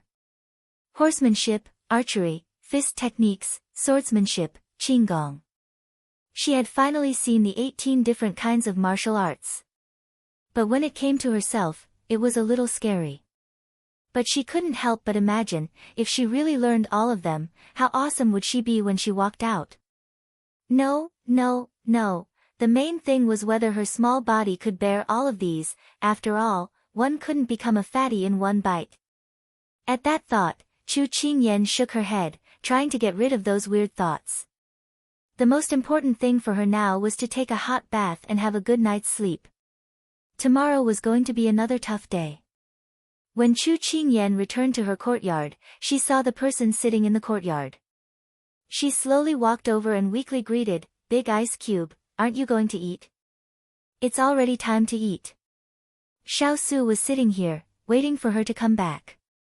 When he saw her dragging her feet, with a pale face, a complicated emotion flashed through his eyes. He waved his hand at her, come and sit. Chu Qingyan originally wanted to return to her room, but when she heard his words, she walked over. Give me your hand. Xiao Su's gaze fell from her face to her hands. The white gauze that he had bandaged her last night had already disappeared and there were more than 10 abrasions on her wounds. At this moment, her brain had already turned into paste. Whatever he said was the truth. When that pair of scarred little hands laid in his palm, Xiao Su's heart couldn't help but tremble. Following that, he lowered his head and seriously cleaned the fine gravel from her wounds. Then he took the medicine prepared on the stone table and slowly sprinkled it on her wounds. Numb, piercing pain. The 10 fingers were linked to the heart. It hurts. The person who was about to fall asleep suddenly opened her eyes and cried out. Bear with it a little longer. Xiao Su took her other hand and repeated the same action. His eyes were filled with complicated emotions. Chu Qingyan had already regained consciousness. She lowered her head, and the first thing she saw was the person gently tending to her wounds. Big Ice Cube, although I was tortured badly by your subordinates on the training grounds, once I'm back, I will be taken care of by their big boss. At least I've found my balance. Chu Qingyan's tone was relaxed. She was trying to find joy in her misery as she consoled herself. Xiao Su glanced at her. If you can't stand it, you can stop it at any time. Chu Qingyan immediately shook her head. I've already taken the first step. How can I take it back so easily? He knew that she wouldn't give up. Logically, he hoped that she could persevere, but his heart still ached. Xiao Su didn't say anything more. Instead, he pointed at her leg. Where are you hurt? Just now, when he saw her limping over, he guessed that she must be injured. Chu Qingyan lowered her head in confusion. Her leg was injured. Why didn't she know? Seeing that she didn't respond, Xiao Su reached out and placed her leg on his knee. He was about to pull up her pants. At this moment, the skin of her ankle came into contact with the cold air. She shivered and her rationality came back. She hurriedly reached out and grabbed his wrist. Her eyes were filled with embarrassment and pleading. Big Ice Cube, not here. There's someone here. Xiao Su frowned. What's the problem here? Chu Qingyan's face turned even redder. She was angry and embarrassed. Because I'm a girl. A girl, a girl. Xiao Su frowned again. I know you're a girl. You don't have to keep emphasizing it. Chu Qingyan felt that she had really lost to him. She simply grabbed his wrist tightly and didn't want to let go. As soon as he said that, he realized in hindsight that the little one was shy. We're all like this in the military camp. He explained with a low cough. I'm not a boy. Chu Qingyan harumphed. Xiao Su felt that he couldn't win an argument against her this time. He stood up. When Chu Qingyan didn't understand what was going on, he reached out and carried her by the waist. Then I'll go back to the room and apply medicine for you. With that, Xiao Su turned and left.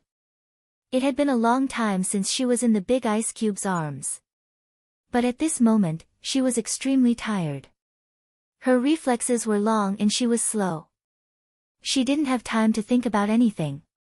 She followed her heart and reached out to hug his neck. Then she leaned against his chest and closed her eyes in a daze. When he returned to the room and placed her on the bed, she was already asleep. Xiao Su saw that her face was full of fatigue. He couldn't bear to wake her up. He sat down by her bed and placed her legs flat. Then he pulled up her pants. What entered his eyes were crisscrossing bloody scars. Some were scrapes, some were cut by sharp objects, some were bruises, and some were red and swollen. Because her skin was white, these scars were even more obvious and even more terrifying.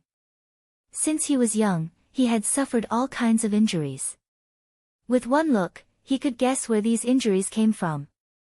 That long and thin wound was when she was climbing. She was scratched by a protruding pebble. That large patch of red was when she didn't hold on tight and slipped. Her legs were scraped by a rock. That large bruise was when she fell to the ground. Xiao Su narrowed his eyes. There was a strange emotion in his eyes. His pupils moved. In the end, he could only let out a long sigh. He picked up the medicine and applied it for her. He was serious and meticulous. No one would have thought that a person who was used to using weapons to take people's lives would have such a tender moment. These medicines were all top-notch. After using them today, she would be mostly healed by tomorrow. However, there would be new scars on her body the next day. Practicing martial arts was like this. If there were no injuries, there would be no progress. He had walked this path and never felt any pain. But when he saw the scars on the little fellow's body, his heart didn't feel good. The person under his hand seemed to feel the pain. She couldn't help but sob. A sleeping person was the most defenseless. At the same time, what was revealed was the truest feeling. Tears faintly streamed down the corner of her tightly shut eyes. He couldn't help but stretch out his finger to wipe the corner of her eyes. His fingertips were moist and warm. Xiao Su's hand paused. He couldn't help but think of the person who gritted her teeth and endured the pain. She even pretended to be fine and chatted with him. The softest part of his heart was gently hit by her. At this time, the person lying on the bed turned over. She stopped crying and slightly opened her mouth.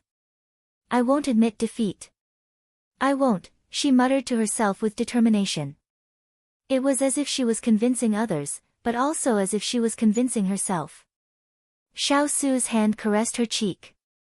His lips slightly curved into a tender smile. "Little fellow, I know. You won't lose.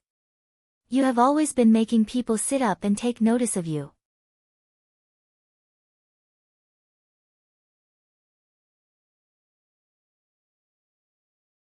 Chapter 5:10. In the middle of the night, Chu Qingyan was awakened by hunger. She got up in pain and patted her head, only to find that she was not in her room. The candles were still burning in the room. She turned her head and saw the person leaning against the back of the chair, sleeping with one hand on his forehead. She blinked her eyes, and after confirming that this was not a dream, she seriously looked at the person in front of her. The person with his eyes closed had long and thick eyelashes that gently trembled, like the wings of a butterfly, elegant and beautiful.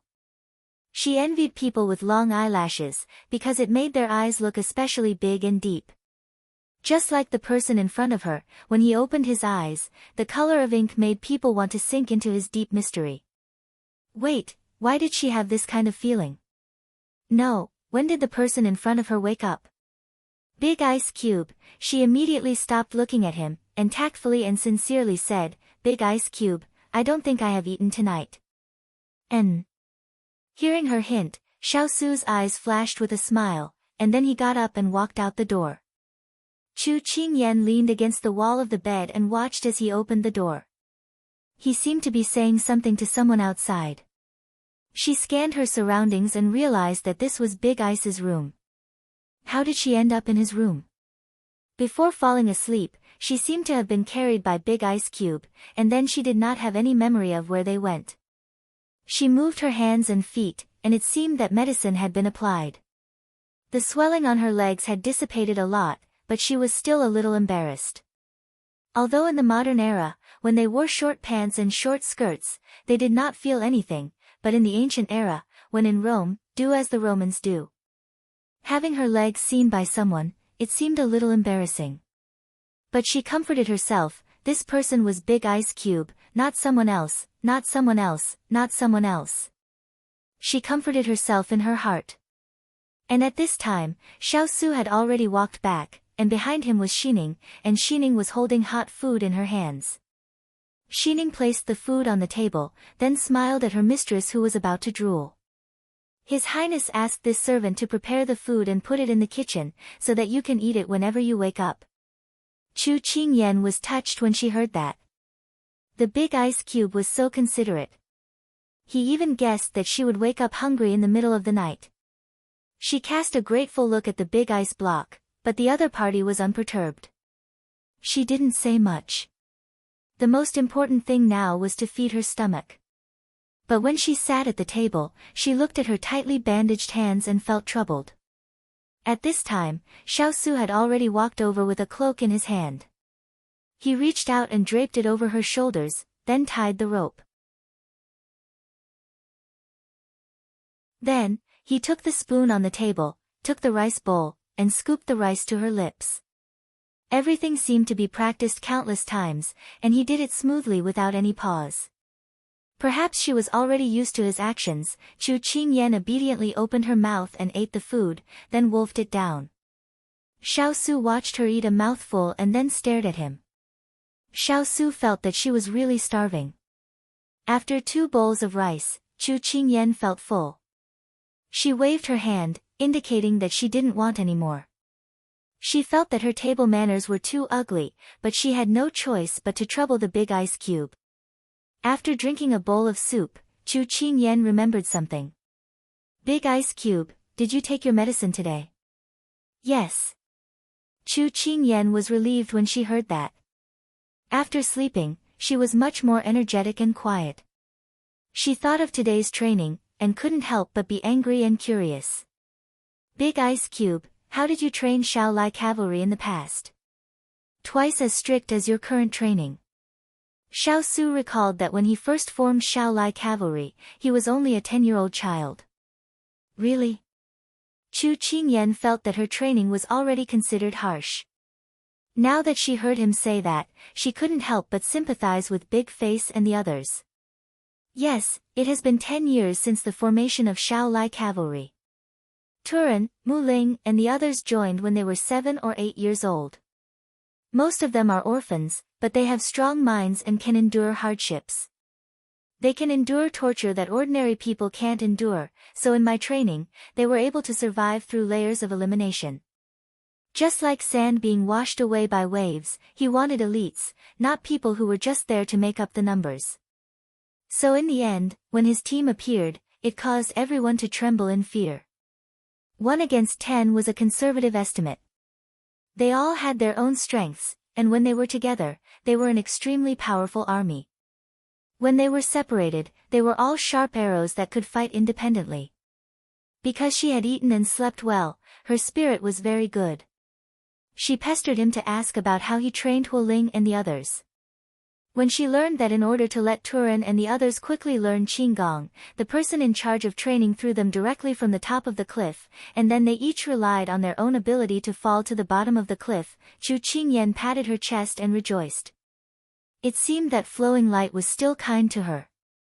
And whether it was eating or sleeping, each of them had to carry at least 100 pounds of weight. At that time, they were still teenagers who were not even 10 years old, so one could imagine how difficult the process was. At that time, Big Ice Cube was right. He wanted elites, so this kind of harsh training was unavoidable. Chu Qingyan knew because Big Ice Cube was also like this. Maybe the way he grew up was even more difficult than anyone else in Shaolai cavalry. Chu Qingyan guessed correctly. Xiao Su was the same as Shaolai cavalry. They ate, lived, and trained together. Their master shared their joys and sorrows, which only stimulated their passion for training, and they wouldn't complain. It was also because of this that Xiao Su's prestige in their hearts was so high, and he became an unshakable god. Why did you want to establish Shaolai cavalry?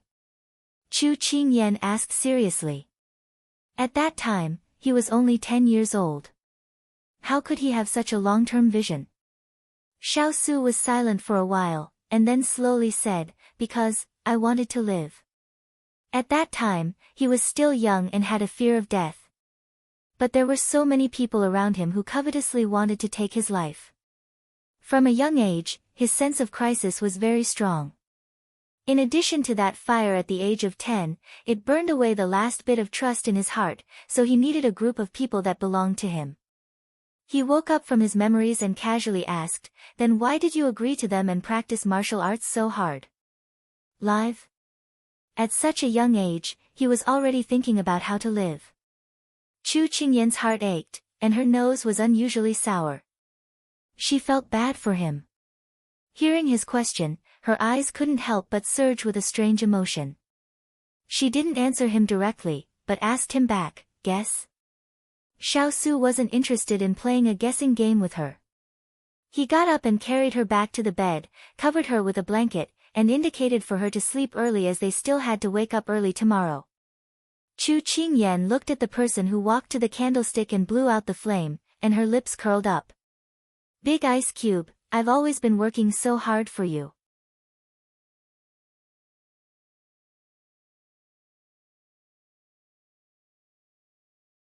Chapter 5:11. Chu Qingyan arrived at the foot of the mountain early in the morning as promised. Lu Guang was already waiting there.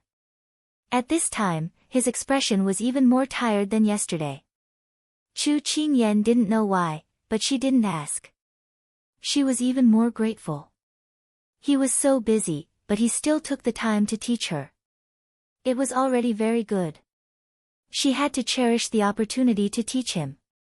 At this time, Lu Guang's thoughts were, woo-woo, master punished him to climb the mountain in the middle of the night again. He said that if he didn't reach the top of a mountain in 10 minutes, he would go to Turin to receive his punishment. He didn't even sleep for 2 hours last night. Master was really too protective of little Wang Fei. Wasn't it just a few scratches yesterday? Compared to them in the past, it was considered light, alright? With yesterday's experience, Chu Qingyan's climb today was much smoother. She spent less time than yesterday, but it was mainly to increase her speed and to control her body's balance. When she went down the mountain, even though she was still a little scared, she didn't need Lu Guang's help anymore. However, she almost fell down several times. Every time she stabbed the knife into the cliff with one hand and swung her legs in the air, her heart was thrown up countless times. Looking at the clouds and mist below, she couldn't see the bottom of the abyss. Her scalp tightened. After climbing the mountain 4 or 5 times a day, Chu Qingyan finally returned to the courtyard when the first rays of the morning sun appeared. Returning to the courtyard meant that a new wave of training was about to begin. Qinghua crossed his arms and looked at her with an enigmatic smile. Little Wang Fei, I've been waiting for you for a long time. We can start now.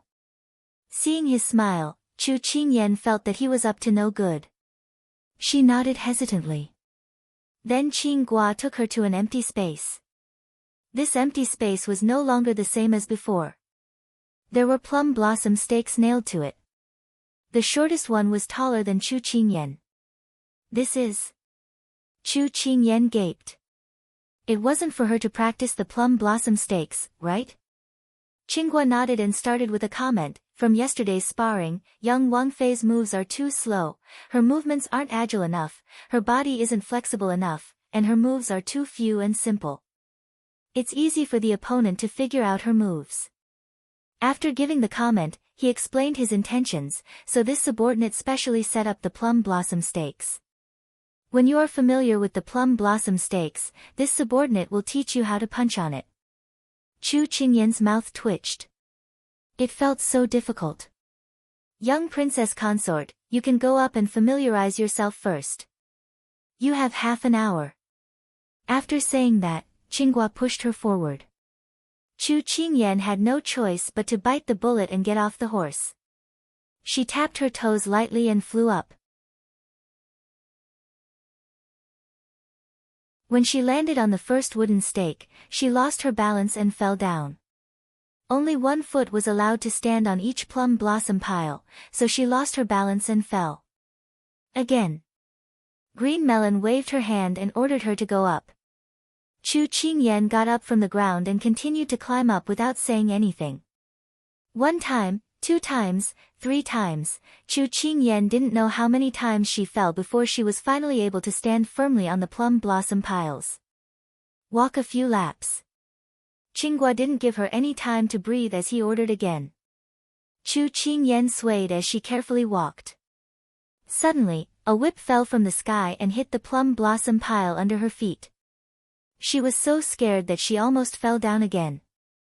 Are you being a thief if you cower? Let go of your hands and feet and run without worry. Qinghua's stern voice sounded in her ears. This teacher was so fierce. And he was a two-faced person. Before the training, he was all kinds of amiable to her, but once the training started, he turned hostile. Chu Qingyan didn't dare to disobey and immediately started running. Unfortunately, she fell on the first step. Ha ha ha ha, Chu Qingyan fell like a dog gnawing on snow. Before she could spit out the snow in her mouth, she heard a large group of people laughing beside her. Chu Qingyan raised her head and saw that there was a large group of fierce cavalry around the plum blossom piles. They were either hugging their shoulders, leaning against a tree trunk, or standing carelessly. They couldn't hide the smile on their faces as they commented on her.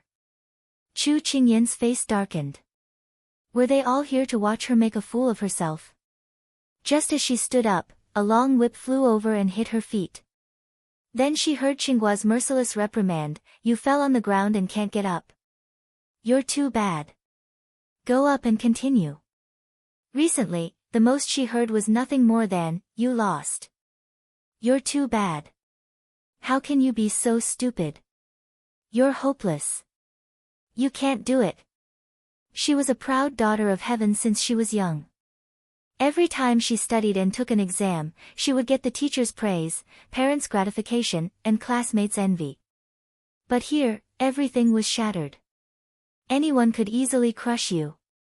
Anyone could say that you're too bad to be saved. Anyone could throw a tantrum at you and ridicule you. Your outlook on life, values, and worldview were all overturned at this moment. Everything that you were proud of, and relied on in the past was all destroyed at this moment. Was she really that lousy? So bad that everyone would look at her with disdain. Chu Qingyan stood there silently. The onlookers also gradually quieted down. They looked at each other. Did they go overboard? Were they too rough? The young Princess Consort was still too young. Were they wrong? The atmosphere suddenly became oppressive, as if waiting for something to explode. Qinghua, who was holding a long whip, pursed his lips. He was done for. If he angered the young Princess Consort and made her cry, Master would definitely not let him off. Was he still going to hit the sandbag tonight? His hands were trembling from last night's beating. Just as everyone was scratching their heads, they heard Chu Qingyan take a deep breath, and then, she raised her head and looked at Qinghua. Her face revealed a bright smile, and her tone was firm and confident. "Qinghua, just you wait. I will definitely defeat you." The person in front of him smiled confidently, as if she had 1,000 rays of light. It was so dazzling that people didn't dare to look straight at her. Qinghua loosened his grip on the long whip. He raised his eyebrows and provoked her. "This subordinate will wait. Now, please get on the stake and practice your stance well before we discuss this problem." Chu Qingyan pursed her lips. "Shouldn't you be praising me for my great ambition? This subordinate only knows how to criticize and not praise. Only a strict teacher can produce a brilliant student." When he finished speaking, the long whip also fell. Chu Qingyan dodged the whip and flew onto the plum blossom stake, practicing her stance again. The onlookers looked at the petite person on the plum blossom stake and couldn't help but reveal a faint smile of appreciation. Dreams were plump, but reality was bony. When she fell down again, Chu Qingyan fell heavily on the ground. Her knees seemed to have bruised from the fall. She stood up indifferently. Just as she was about to get on the stake again, her eyes inadvertently caught a glimpse of a black sleeve. She paused and turned around. Her eyes met with a pair of black eyes. She was slightly stunned. She didn't expect the big ice cube to come to the cultivation courtyard. She smiled at him and let him go back. Her quick-witted eyes were as clear as water. As if they could speak. "Don't look, I'm fine. It doesn't hurt at all."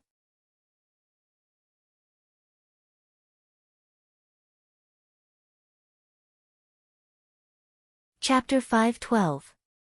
Xiao Su stood under the tree and watched her smile at him. Then she turned back and continued to jump on the plum blossom pile. He watched her fall again and again, but she didn't cry out in pain. His heart was like the sea, rising and falling again and again, but he forced it down. "Master." Turan stood next to him and followed his line of sight to see the young princess who was training in front. His face was a little nervous. Just now, his master said that he was just taking a walk, and he walked here. The first thing he saw was the scene of the young princess being scolded by Qinghua. At that moment, he felt the coldness from his master that was different from the cold winter. It was the kind of coldness that came from his master's bones. If it wasn't for his good self-control, he couldn't help but want to rub the goosebumps on his arms. Although his master didn't say anything, his eyes showed pity. Even a person without good eyesight could see it. To be able to make a person who usually didn't show his emotions reveal an expression that even a person without good eyesight could see, he couldn't help but realize one thing. That was, the position of the young princess in his master's heart was not as simple as just being valued. How many sandbags did Qinghua hit last night? Xiao Su asked. I fought 6 and broke 3. It seemed that master was thinking about green gourd again. Let him continue. Xiao Su ordered. Yes. Turan felt that his men's skills would improve rapidly during this period of time because they had a strict master who was impartial. What's the next training? Xiao Su's line of sight didn't leave the person on the plum blossom pile. Turan thought for a while. It seems to be archery. Xiao Su nodded. Bring a chair over. Turan was slightly surprised. Was his master planning to watch the young princess train from the side? But according to the training method of Shaolai cavalry, the young princess wouldn't have a good time. At that time, the people who were responsible for teaching would be the ones who would suffer. Because the pain was in the young princess' body, the pain was in his master's heart. Turan didn't dare to delay any longer. He ordered people to bring a table and chairs, as well as some refreshments. At this time, Chu Qingyan was still fighting with the plum blossom pile. Suddenly, she smelled the fragrance of the plum blossom cake. She couldn't help but look over. She had eaten a lot this morning, but she couldn't withstand the physical exhaustion. At this time, she was almost starving. Chu Qingyan was shocked at first. Didn't she tell him not to look? Why is he still here? Also, was he trying to seduce her? Chu Qingyan glared at him fiercely. She was going through so much trouble here, but he was enjoying himself while eating and drinking. Chu Qingyan decided not to look at him anymore and focused on dealing with the plum blossom piles. Half an hour later, Chu Qingyan had basically stabilized herself and was able to walk freely on the plum blossom piles. So Qinghua waved his hand to have her go down to rest. He went up to the plum blossom piles. This subordinate is practicing the 6 stars fist. Please watch carefully. This subordinate will only practice it twice. Whether you can remember it or not depends on you. When his voice fell, Qinghua started to practice. Qinghua said as he indicated, the 6 stars fist specialty is using stillness to overcome hardness with softness. The main moves include hitting the opponent's acupuncture points and locking the opponent's joints. After Qinghua finished practicing it twice, he had Chu Qingyan come up to practice by herself. Maybe it was due to the fact that Turan had also practiced it twice before letting her figure it out by herself. So now, she could basically keep up with this unusual training method. She reviewed Qinggua's movements before she started to imitate it. Qinghua watched her movements and gave pointers below. There are only 3 main moves. The body has to turn quickly, lead with the head, can't stop, and the feet have to be steady.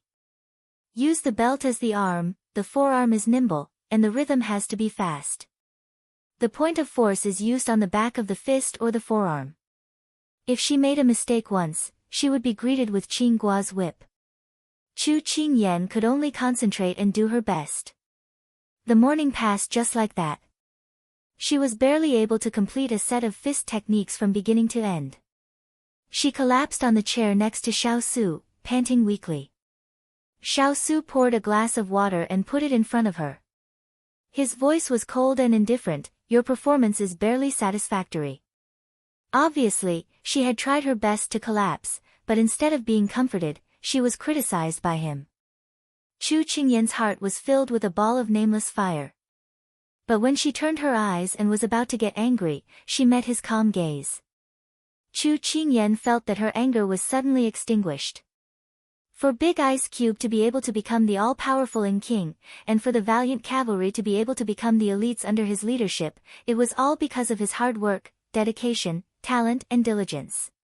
She just suffered a little and felt that she was amazing. In fact, compared to him, she was nothing. She was discouraged. She didn't care if others said that she was bad or weak. But the person she cared about the most, with just a casual sentence, was able to throw her into the abyss and destroy the confidence she had built up with great difficulty. She twisted her fingers and did not say a word. Xiao Su could feel the loneliness emitted from her body and sighed. He had always been known for being strict. During training, he would only criticize and never praise, so the fierce cavalry did not dare to be rash in front of him. Now that he was here to watch her practice, it was already an exception. Her performance was not bad, but many of his subordinates were peeking at him from the corner. He could not be biased towards her, so he said that sentence. But he did not expect that it would be so lethal to her. He was silent for a moment, then raised his hand in front of everyone's dumbstruck eyes and covered his lowered head. His sharp eyes became gentle, and his tone was not as cold as before, but it doesn't matter, if you don't accumulate steps, you won't reach 1,000 miles. If you don't accumulate small streams, you won't become a river. Chu Qingyan was encouraged by him, and the faint sorrow in her heart instantly receded. She raised her head and smiled at him with squinted eyes. A steed leaps, but cannot take 10 steps. A horse can take 10 rides, but it is not willing to give up. If you give up, rotten wood will not break. If you persevere, you can carve gold and stone. I will remember it. Hearing her recite it so fluently, Xiao Su could not help but smile. Go, practice well. And I will definitely not disappoint you. Chu Qingyan waved her small fist at him, expressing her determination, and then quickly walked towards the other training ground. Ioyo, fierce cavalry who was in the corner, couldn't help but cover his eyes when he saw this scene, but the gap between his fingers was still aimed at the two of them. It was their first time seeing such a gentle and lecturing master. Other than being shocked, they were also envious. If their master had treated them with such gentleness, then their skills would have soared by leaps and bounds. What a pity, but after half a day, a cold gaze swept over, and everyone acted as if nothing had happened and immediately dispersed. Sigh, this is the difference. You're tuning in to the Blissful Bookshelf YouTube channel. We're so grateful for your support, and don't forget to subscribe to join us on this incredible journey through captivating stories. Your generosity through donations truly makes a world of difference, as it's the primary source of revenue that allows me to expand and enhance this channel for you. Thank you from the bottom of my heart for being a part of this adventure.